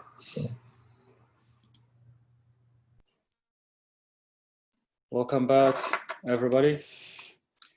It is 11 a.m., which means it is the start of the 45 minutes of Q&A. So Maximilian is here. Please, so we can start with one question that came in through the Zoom. And by the way, you can ask your question on Zoom, or you can unmute yourselves and ask the question directly. And if there's a follow-up, please go ahead and follow up orally.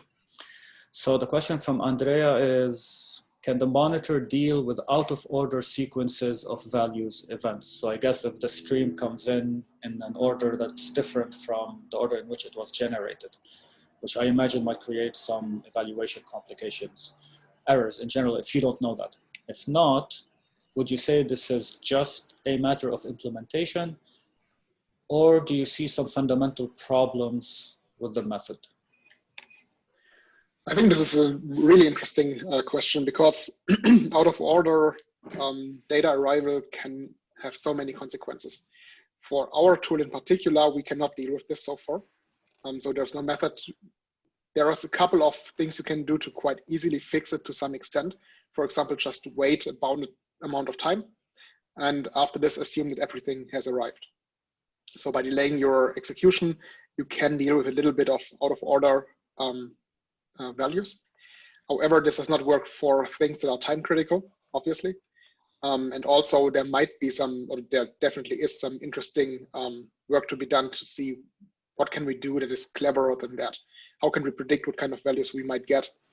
So I think there's several different interesting questions, more future research. For now, I don't really have an answer for how to best deal with that. A follow-on on that question. So you said if you wait a little bit, you assume all the relevant values have arrived, but they could still have all arrived out of order. I mean, I guess you're assuming they're coming in with certain timestamps that let you know, oh, I need to switch over these two. Yep. If they are timestamped, this is an option. If they are not timestamped, then we are out of luck most of the time. Right. So there is some, Andrea, does that answer your question? If you're still with us. Thanks. Okay. I guess there's also an art on how much would you wait, right? So there's no answer, I guess. Right. I mean, especially with events, you don't, right, it's an assumption because you don't know how many you've missed a priori. You have to assume that the delay in arrival is bounded by a tau or something. Or if they have sequence numbers, you can do some things, but there is no real complete answer for that, I guess. So what I had done in in a previous paper of mine in 2018 I think. So it was precisely this. So I wasn't looking at stream-based, I was looking at robust monitoring, so quantitative monitoring of metric temporal logic. And the idea there was that you might get things out of order, right? Within, and it's like a sliding window. So the signal is locally orderless. You can't assume that locally the signal is in the right order. Everything might be switched around. It's like fuzzy, basically. And so what I had done is to incorporate that into the specification language itself, so that the specification language, it was agnostic to the local order of signal values. You could switch them around and it wouldn't, the quantitative semantics weren't affected by that. Of course, this is a broad statement I'm making. There's lots of little technical things, but that is, I suppose, one way. If you are willing to make your specification itself not depend on the local order of events up to some degree, right? Not completely arbitrary. Yeah. It's especially interesting if you can detect whether the, the specification is agnostic to this statically, right? I guess in your case you can. Right. Yeah, so in my case, it was by design. Right, it was by design. But yeah, that's a good question, actually. If the spec language itself is not, but you want to detect whether a particular specification can ignore some out of order arrival. Yeah. Yeah. I guess for you, it's particularly difficult because, I mean, in your setup, because it's a streaming algorithm, you can't just wait and wait and wait. Right. Great. Other questions from the floor?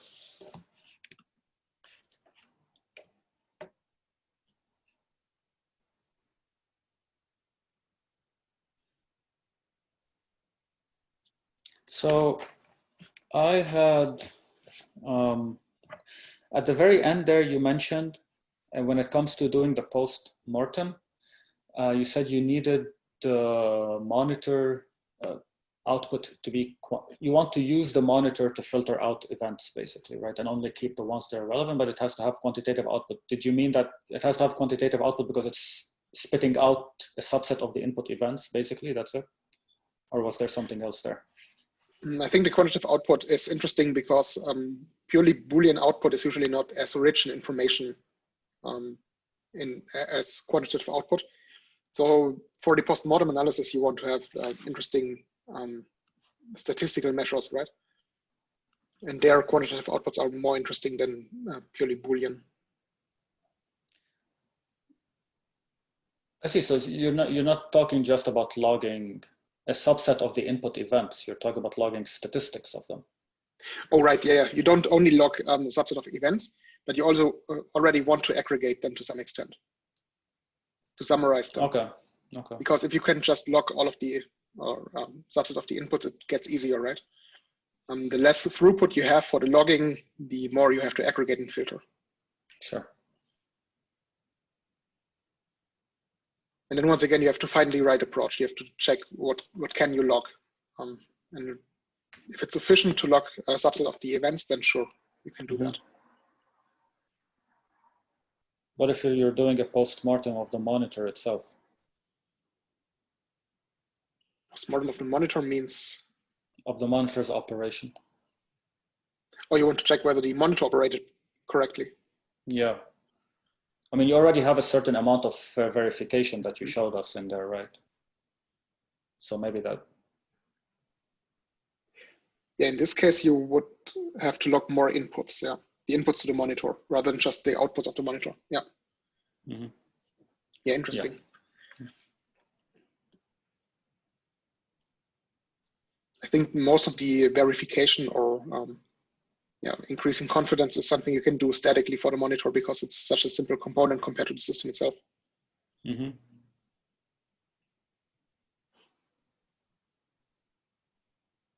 Yeah. Questions from the floor? Oh, let me check the Slack, actually. I haven't checked Slack. Okay.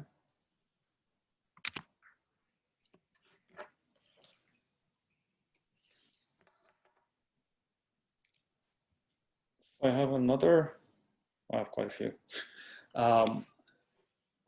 So you mentioned, you talked about synthesis into hardware. Is the full LOLA synthesizable, or is it a fragment of LOLA? What RTLOLA? What fragment is that? It is a fragment. For example, floating point numbers don't really work too well, but it's not a question of realizability. So we could implement that, but it's a question of what libraries you have for your hardware. So in our case, when we included the floating point library for the hardware synthesis, then it already needed like 40% of the available space on the FPGA. So this was problematic. But in theory, the whole spectrum should work. Just our prototype didn't implement everything.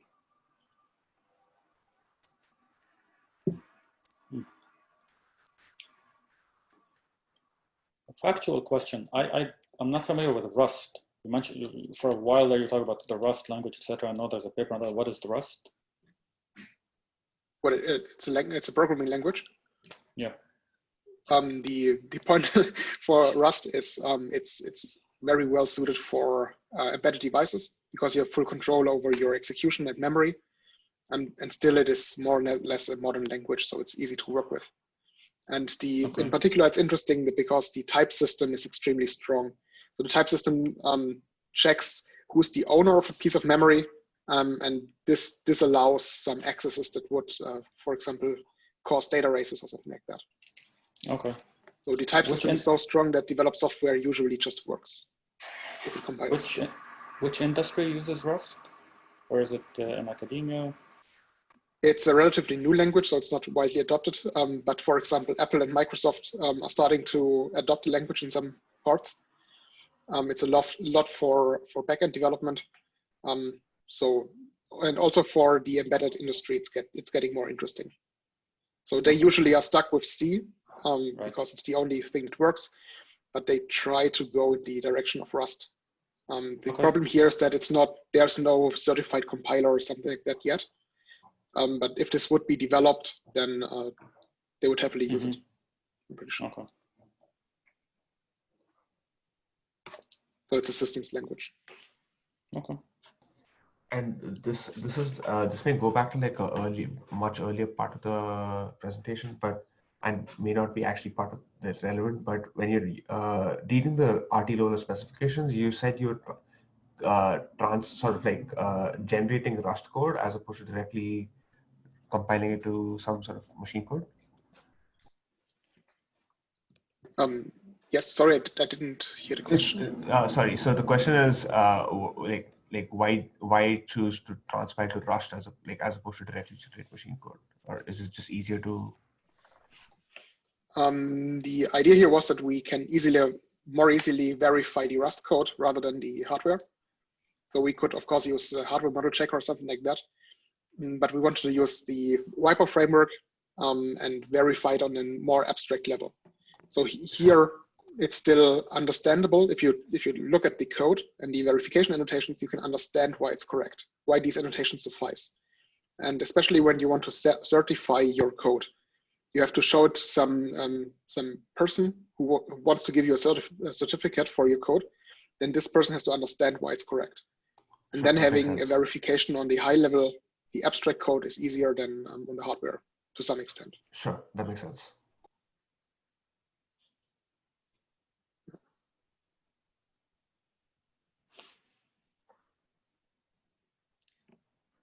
Could RTLOLA, or maybe does it already support a continuous time model for the streams, or is it discrete time?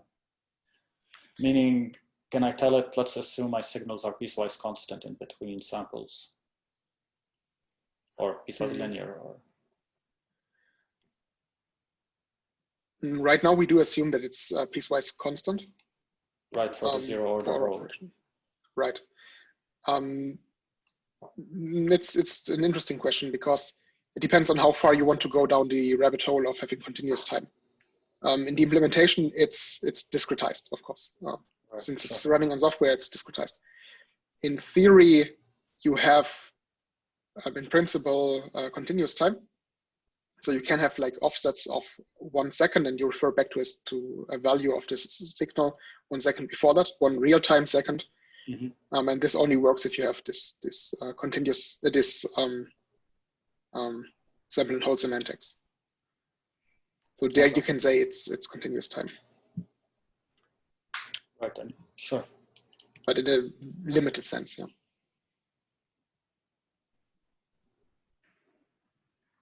Does this address the question? I'm not sure. So,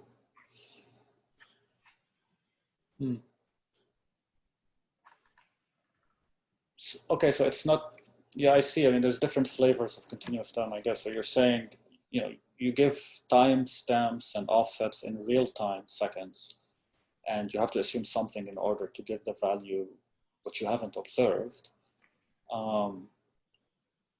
But the output is not a continuous time signal. It's not that you have a verdict at every single point in time, at every real point in time. Yeah. Yeah. I think this would be highly interesting, especially for these event-based streams. There it could be possible to have these signals as outputs. It's something I really want to do in the future, but didn't get around to yet.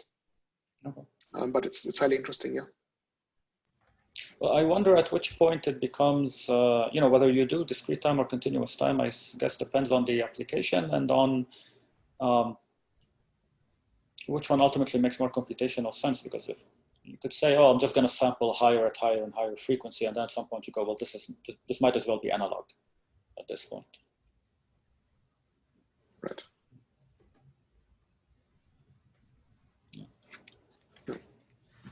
I'm curious if you have considered introducing the notion of composite values into RTLOLA. The use case I'm imagining specifically is carrying along both a value for a stream along with the timestamp relevant to it from its sampling. So right now we assume that values are either timestamped or they get a timestamp when they arrive at the monitor. So to some extent, you already have these composite values. And essentially, it's already part of the type system. So if you say that you have two input streams and your type says that they are coupled in time, then we assume that they are composite values when arriving at the monitor. Something in particular interesting for timestamps is what happens if you have composite types and they have timestamps from different sources. So you have different time sources that are not necessarily running on the same clock. This is something we have not integrated in our system at all, but it might be interesting because your system might have different clocks and different components. The GNSS module normally runs on a different clock than your system itself. Mm-hmm. So here it might be interesting to see what's possible. And I'm not entirely sure what we would do in this case. So how best to deal with that. Oh, another question. I noticed that the interpreter for the Rust software implementation of RTLOLA was available online, but the compiler to Rust is not. Is that an oversight, or is that just needs more baking before it's released? It needs more baking, and it needs a license that's compliant with the guidelines of our employee. So this is not sure yet how we can provide this open source. The other compiler, the FPGA compiler, is already online, and also the interpreter. Yeah.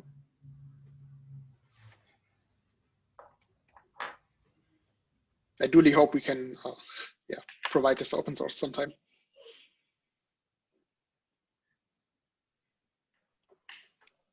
So what's a good way to get started on Lola then? I think if you want to get into the language in some way, as a user, let's say, then you should first get familiar with the language. The easiest way here is to just download the executable. We provide it pre-compiled on our website, rtlola.org. You can just download it and play around. See how the language works. And then if you want to integrate it into your system, then you have to decide what kind of integration you want. If you want the interpreter, then we provide an API where you can just include the Rust crate as for the interpreter, pass it a specification, and just work with that. So this way you can easily integrate it into your system. For more theoretical background, just read the papers, I guess, or just contact us. Sure. Happy to talk about it. Which EDA suite did you use to test the VHDL compilation? Like, what did you simulate the VHDL code with? How did you synthesize the FPGA? Whose tools did you use? We used Vivado. Okay. Yeah. And the reason for this was not that it's particularly the best tool. It was just, this is the FPGA we had at hand. So we used it. It's a very common one. Yeah. Right. Yeah. It's a very There might be better ones, but it did work. Yeah.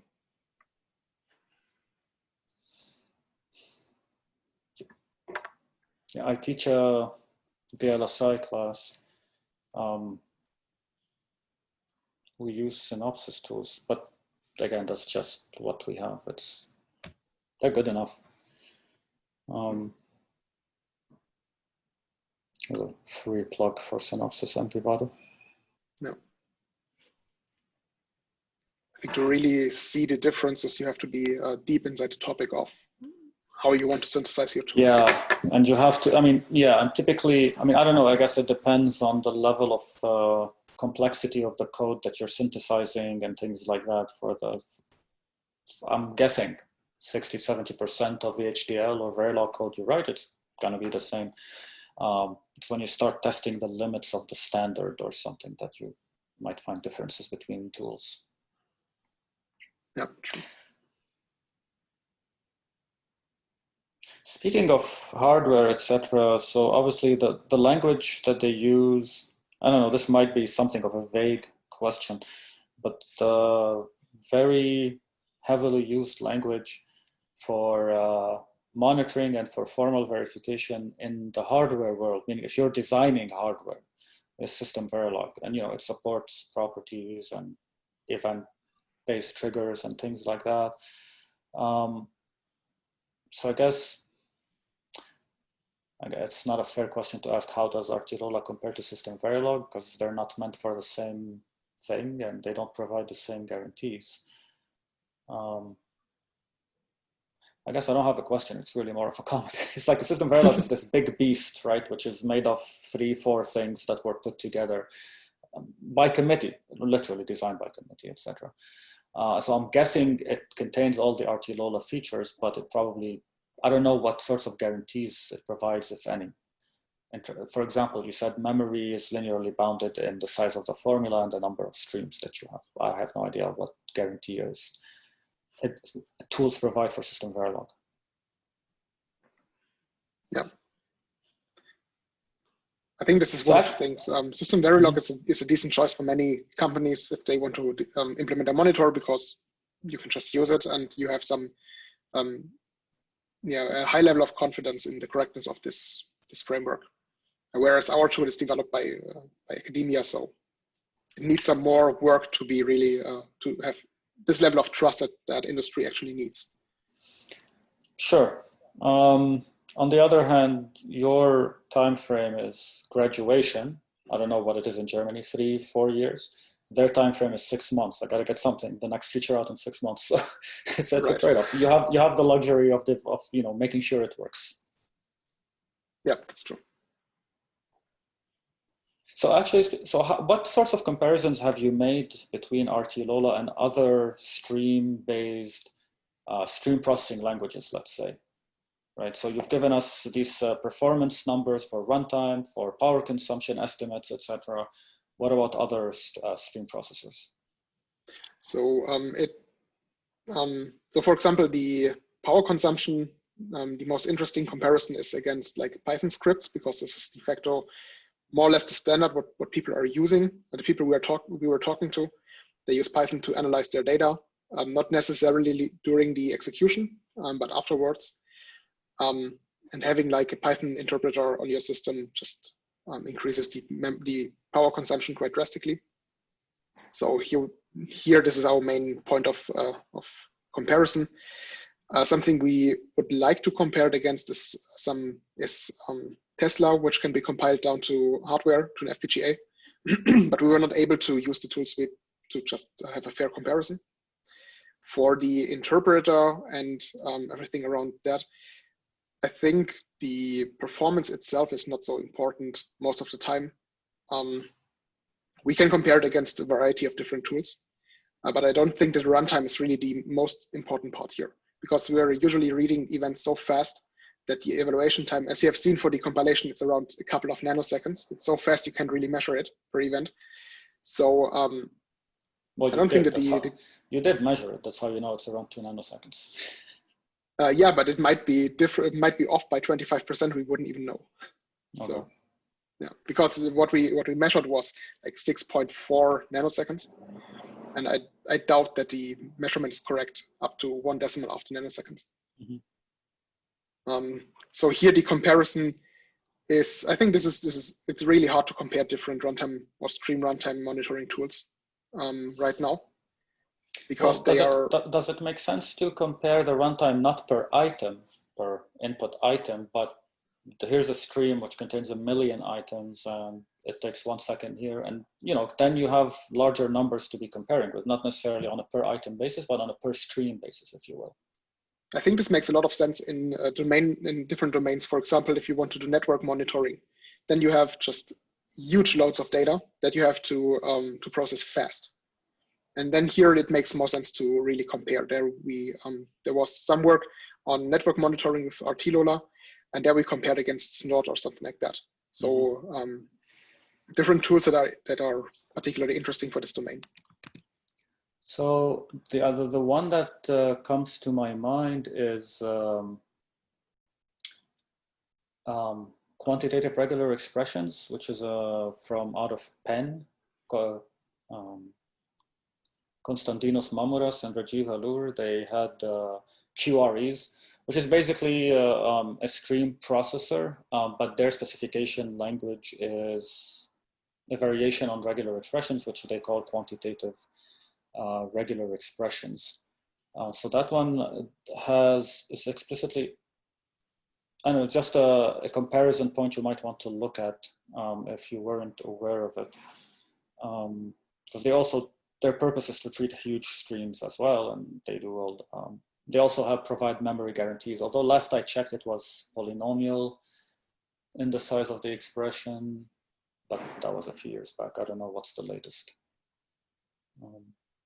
Yeah, I recall that we had a student working on the subject of comparing, I think, a different version of Lola 2.0 for network monitoring with QREs. But I don't recall the precise result. Not sure. So that's something that's been published, you mean, or that's like an internal thing?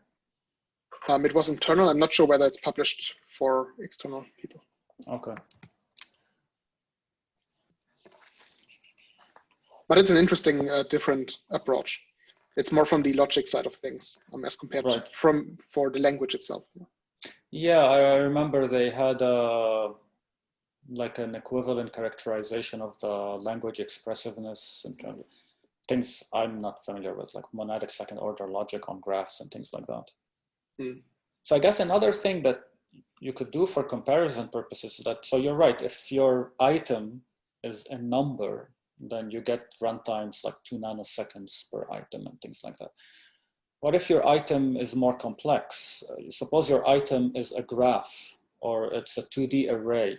So that's your atomic operation. So obviously you have to augment the language to allow an atomic operation to find a cycle in a graph, which is obviously an expensive thing. But the point is, it's expensive enough to where a per item runtime is something a bit more stable. Right? You can have a mean and a variation and you can measure those.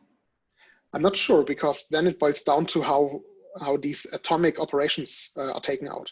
It doesn't really depend on monitoring or your. But they're constant between the two, between the two terms of the comparison between RTLOLA and ToolX. Oh, I see. Right, they're constant between the two. So you pretty much spread out the data points for. Yeah, okay, yeah. Makes sense.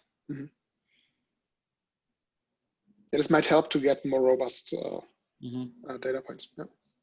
And it might expand the reach of RTLOLA itself, where you can parameterize it by more sophisticated atomic operations. You lose something in the process, I'm sure. I don't know what, but you gain in expressiveness, kind of. Yeah, I mean, adding more primitives that are really useful is something that's interesting. Also, for example, machine learning.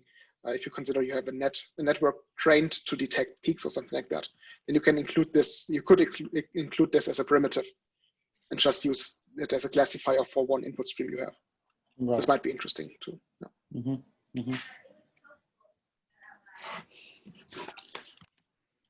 All right, I wanted to take a see any questions from the floor.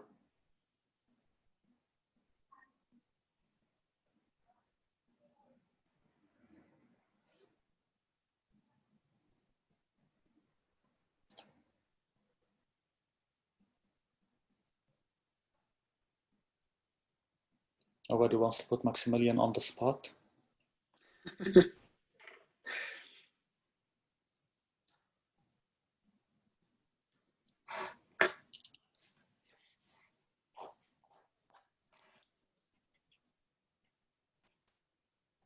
Maximilian, could you go back to the slide where you compared, where you showed us the resource consumption for the flight data? You know, you ran your flight and you saw, because I didn't follow that too well.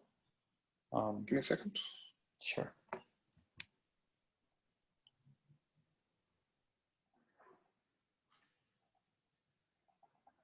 In which block was it?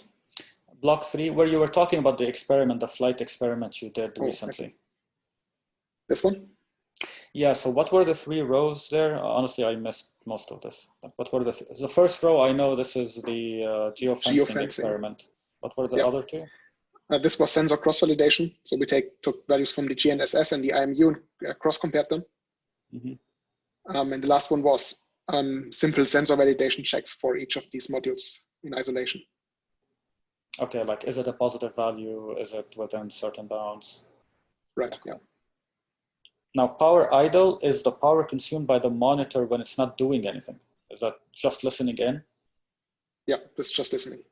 So it hasn't been triggered, basically. Yeah. Okay. Or it has already been triggered, but it's finished its computation. It's still waiting. Okay.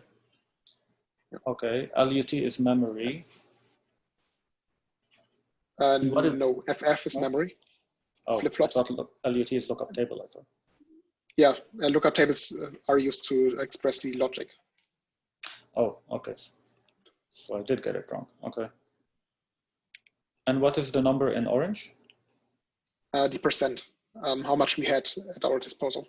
So here we used 71% of our lookup tables, and adding it was actually pretty interesting what kind of results we got for adding new faces to the geofence.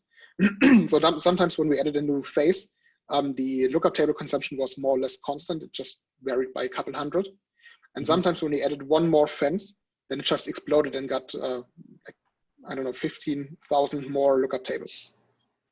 So the conjecture is that it depends on whether it has to add new subcomponents for the division that is necessary to handle a single geofence. Sometimes it has to do so, sometimes it doesn't. It can reuse it. This is what we think the cost might be. A priori, every time you add a segment, you're talking about adding a segment to the geofence. So it has 5 faces, then it has 6, then it has 7. And a priori, every new face you add adds like a term of comparison. Like, did I cross this particular face? Yeah. Oh, but not all of them yielded the same cost. I mean, increase in LUT. Interesting. Right. If you're interested, I can show you the graph. Sure. Let me open the paper.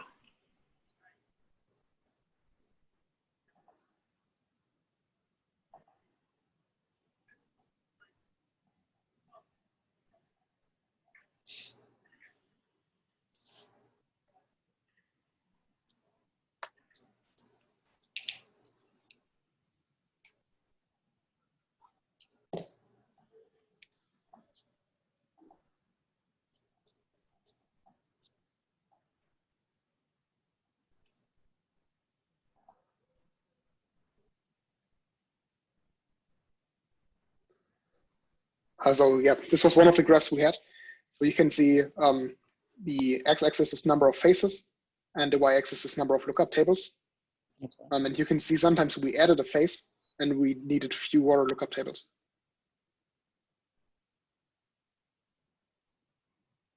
Okay. And this is why we think it reused some logic. So it could remove a couple of components. It went slower. Mm-hmm. So the computation was slower, but we needed fewer lookup tables. And then after a while, it just increased more or less linearly, which is what we would expect. And at the end, it just did something where we don't really know what happened. I think here some optimizations might have kicked in and just computed something we don't know what. Okay. At least the trend is not counterintuitive. Yeah. Cool. How much time did it take you guys to integrate Lola with the plane as it is, with the plane software and all that? Like in the effort, human effort. To integrate it in software? So, you know, LDR got you this plane and said, put Lola on it. How, right? Oh, so you have. In total, it took us 4 years, roughly. What's the official version then? The integration itself was a master thesis of one of my colleagues. Okay. And it took more or less 3/4 of a year to really have the compilation fixed. So we had some previous work on the compilation and just get it ready for deployment. Took about half a year. Okay. But it took some months of 2 people working there, 1 expert for the aircraft and 1 expert from our side to integrate it fully. So it took quite a while, yeah. So I guess, okay. What you've incorporated into that, the time it took to debug compilation issues and so on. So I'm thinking more, given imagine that somebody gave you the final debugged version, right? And now you're going to LDR for plane number 2, and you know this is debugged. I'm just getting a sense of if it's a casual user who wants to integrate Lola into their LDR plane thingy, how many days, how many weeks perhaps is that? You know what I mean? I mean, there's always some debugging effort. That's always the case, especially with embedded systems and robotics and so on. But that's the number I'm trying to get.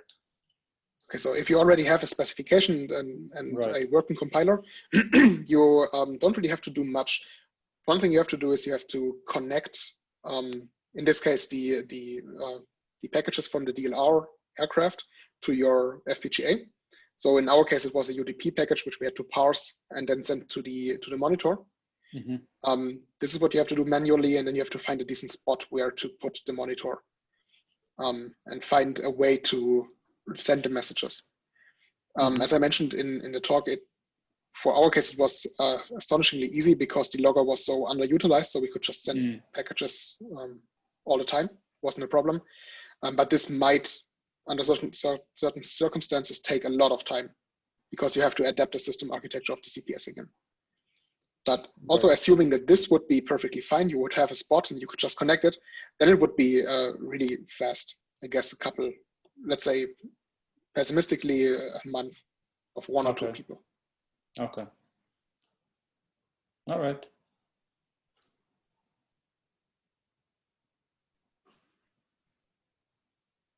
What was LDR's interest?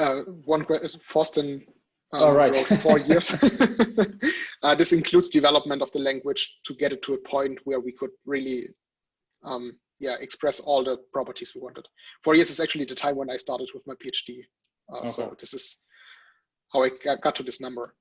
Full integration, of course, did not take 4 years. Yeah. I mean, you do make a good point, though. It's, you get a new customer, the customer wants to express something, and you realize, I can't do that in this language. I have to add it to it. Yep. Yeah. And you have to develop it from scratch. Sure. So what was LDR's interest in this? What were they looking for? It's actually DLR. DLR, sorry. No problem. Oh, Deutsch something something. Okay. Right. Deutsches Zentrum für Luft- und Raumfahrt. So their incentive is they usually develop new technology for autonomous aircraft, especially this department of DLR is concerned with autonomous flight. So they're in this particular case, they wanted to have a new optical navigation system, and they're having a decent monitor there is quite useful, especially because they have a monitor, an actual monitor with several lamps, and they indicate whether something's going wrong. Some software monitor is reporting some problem, and one of these lamps is supposed to be the LOLA or RTLOLA lamp. That indicates that something is going wrong there. Nice. So their idea is to just improve safety and robustness of these systems. Cool. Monitoring is a key component for that. Nice. I like the idea of having a little lamp. Yeah.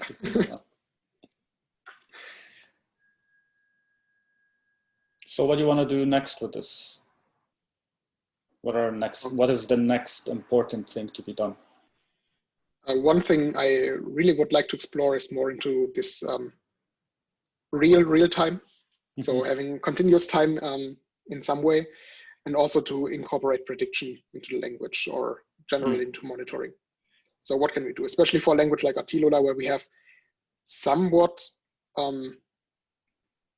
a complex language where we have somewhat control over what is happening and what the specification can contain. So here it might be interesting to see to what extent can we predict future values, and how can we compensate if values get older. Right, how can you unroll the calculation, so to speak? Right, yeah. This is something I want to look into in the future. There was the point that was raised, I got it translated finally in Greek by Anna Stamp, where he or she, I don't know, was saying that if the monitoring, I don't know what they were talking about, but the possibility was that if the monitoring is not entirely passive, so you're monitoring a formula and you realize early on this is a failure, and so you drop, you don't continue with the with the rest of the expression. I guess suppose maybe that's a way of saving time, basically. So if your expression is phi1 and phi2, and you already know phi1 failed, so you drop phi2. Is that something LOLA does already, or no? We don't have this concept of something failed.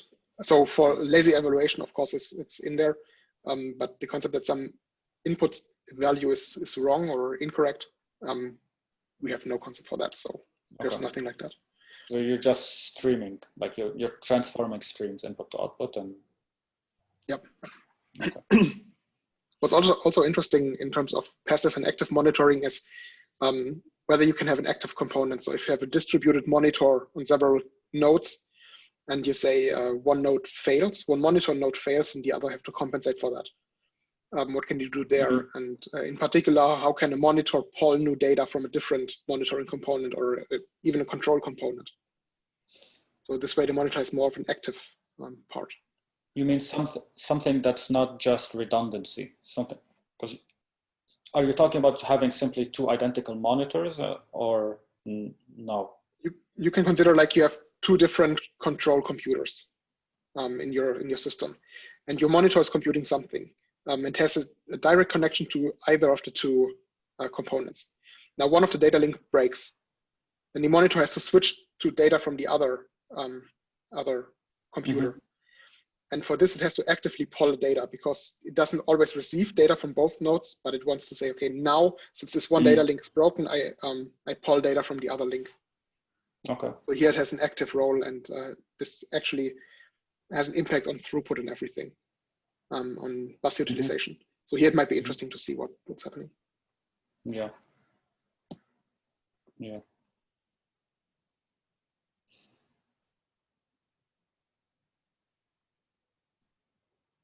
Just as an addition from DLR, we are also interested in investigating how black box algorithms can be safely integrated into a system. Runtime verification can play an important role here. Also, currently the monitor is open loop. In the future, closed loop monitoring is interesting for us to automatically react to false behavior.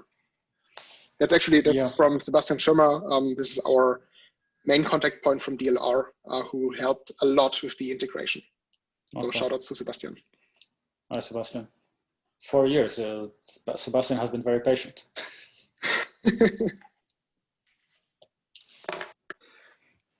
Yeah, I mean, these are interesting questions, especially, I mean, monitoring black box algorithm. So Sebastian, when you characterize ML as a black box, are you referring to the fact that it's not easy to understand why the ML algorithm took the decision it took? Or are you literally treating it as a black box, as just input output? Yes to my first one, I guess.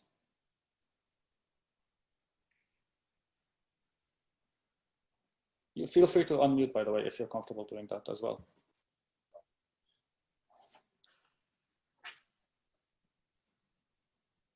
Oh, no worries. So the reason I ask is because if we're treating the ML as literally a black box, input, output, then like any other black box we monitor. In fact, monitoring was kind of started because you couldn't verify something offline. Now, if you're treating it, you have a neural network or a decision tree, then it becomes quite interesting to know which, if you can't, first of all, expressing a specification for that such a thing is tricky. And then if you have a neural network with millions of neurons in it, you're not going to monitor all of them, perhaps. Like, okay, well, which ones are essential for the decision being taken by the ML, which ones are not? So I'm also interested in the closed loop question. I like the control problems, right? And this is where prediction, Maximilian, comes into play, because for control purposes, you want to have some lead time. You want to be able to issue a warning early enough to take corrective action. So this is where some kind of prediction becomes essential. Right. Yeah. All righty. We are at 11:45, which brings us to the end of this tutorial on monitoring of cyber-physical systems. Thank you again to Maximilian for giving us this tutorial. Maximilian, as I mentioned at the top, is co-author on 2 papers in RV. You may want to check them out. Thank you to everybody who attended for asking questions. Thank you to the volunteers on Slack and on Zoom for helping us with this session. And hope to see you in other sessions of runtime verification.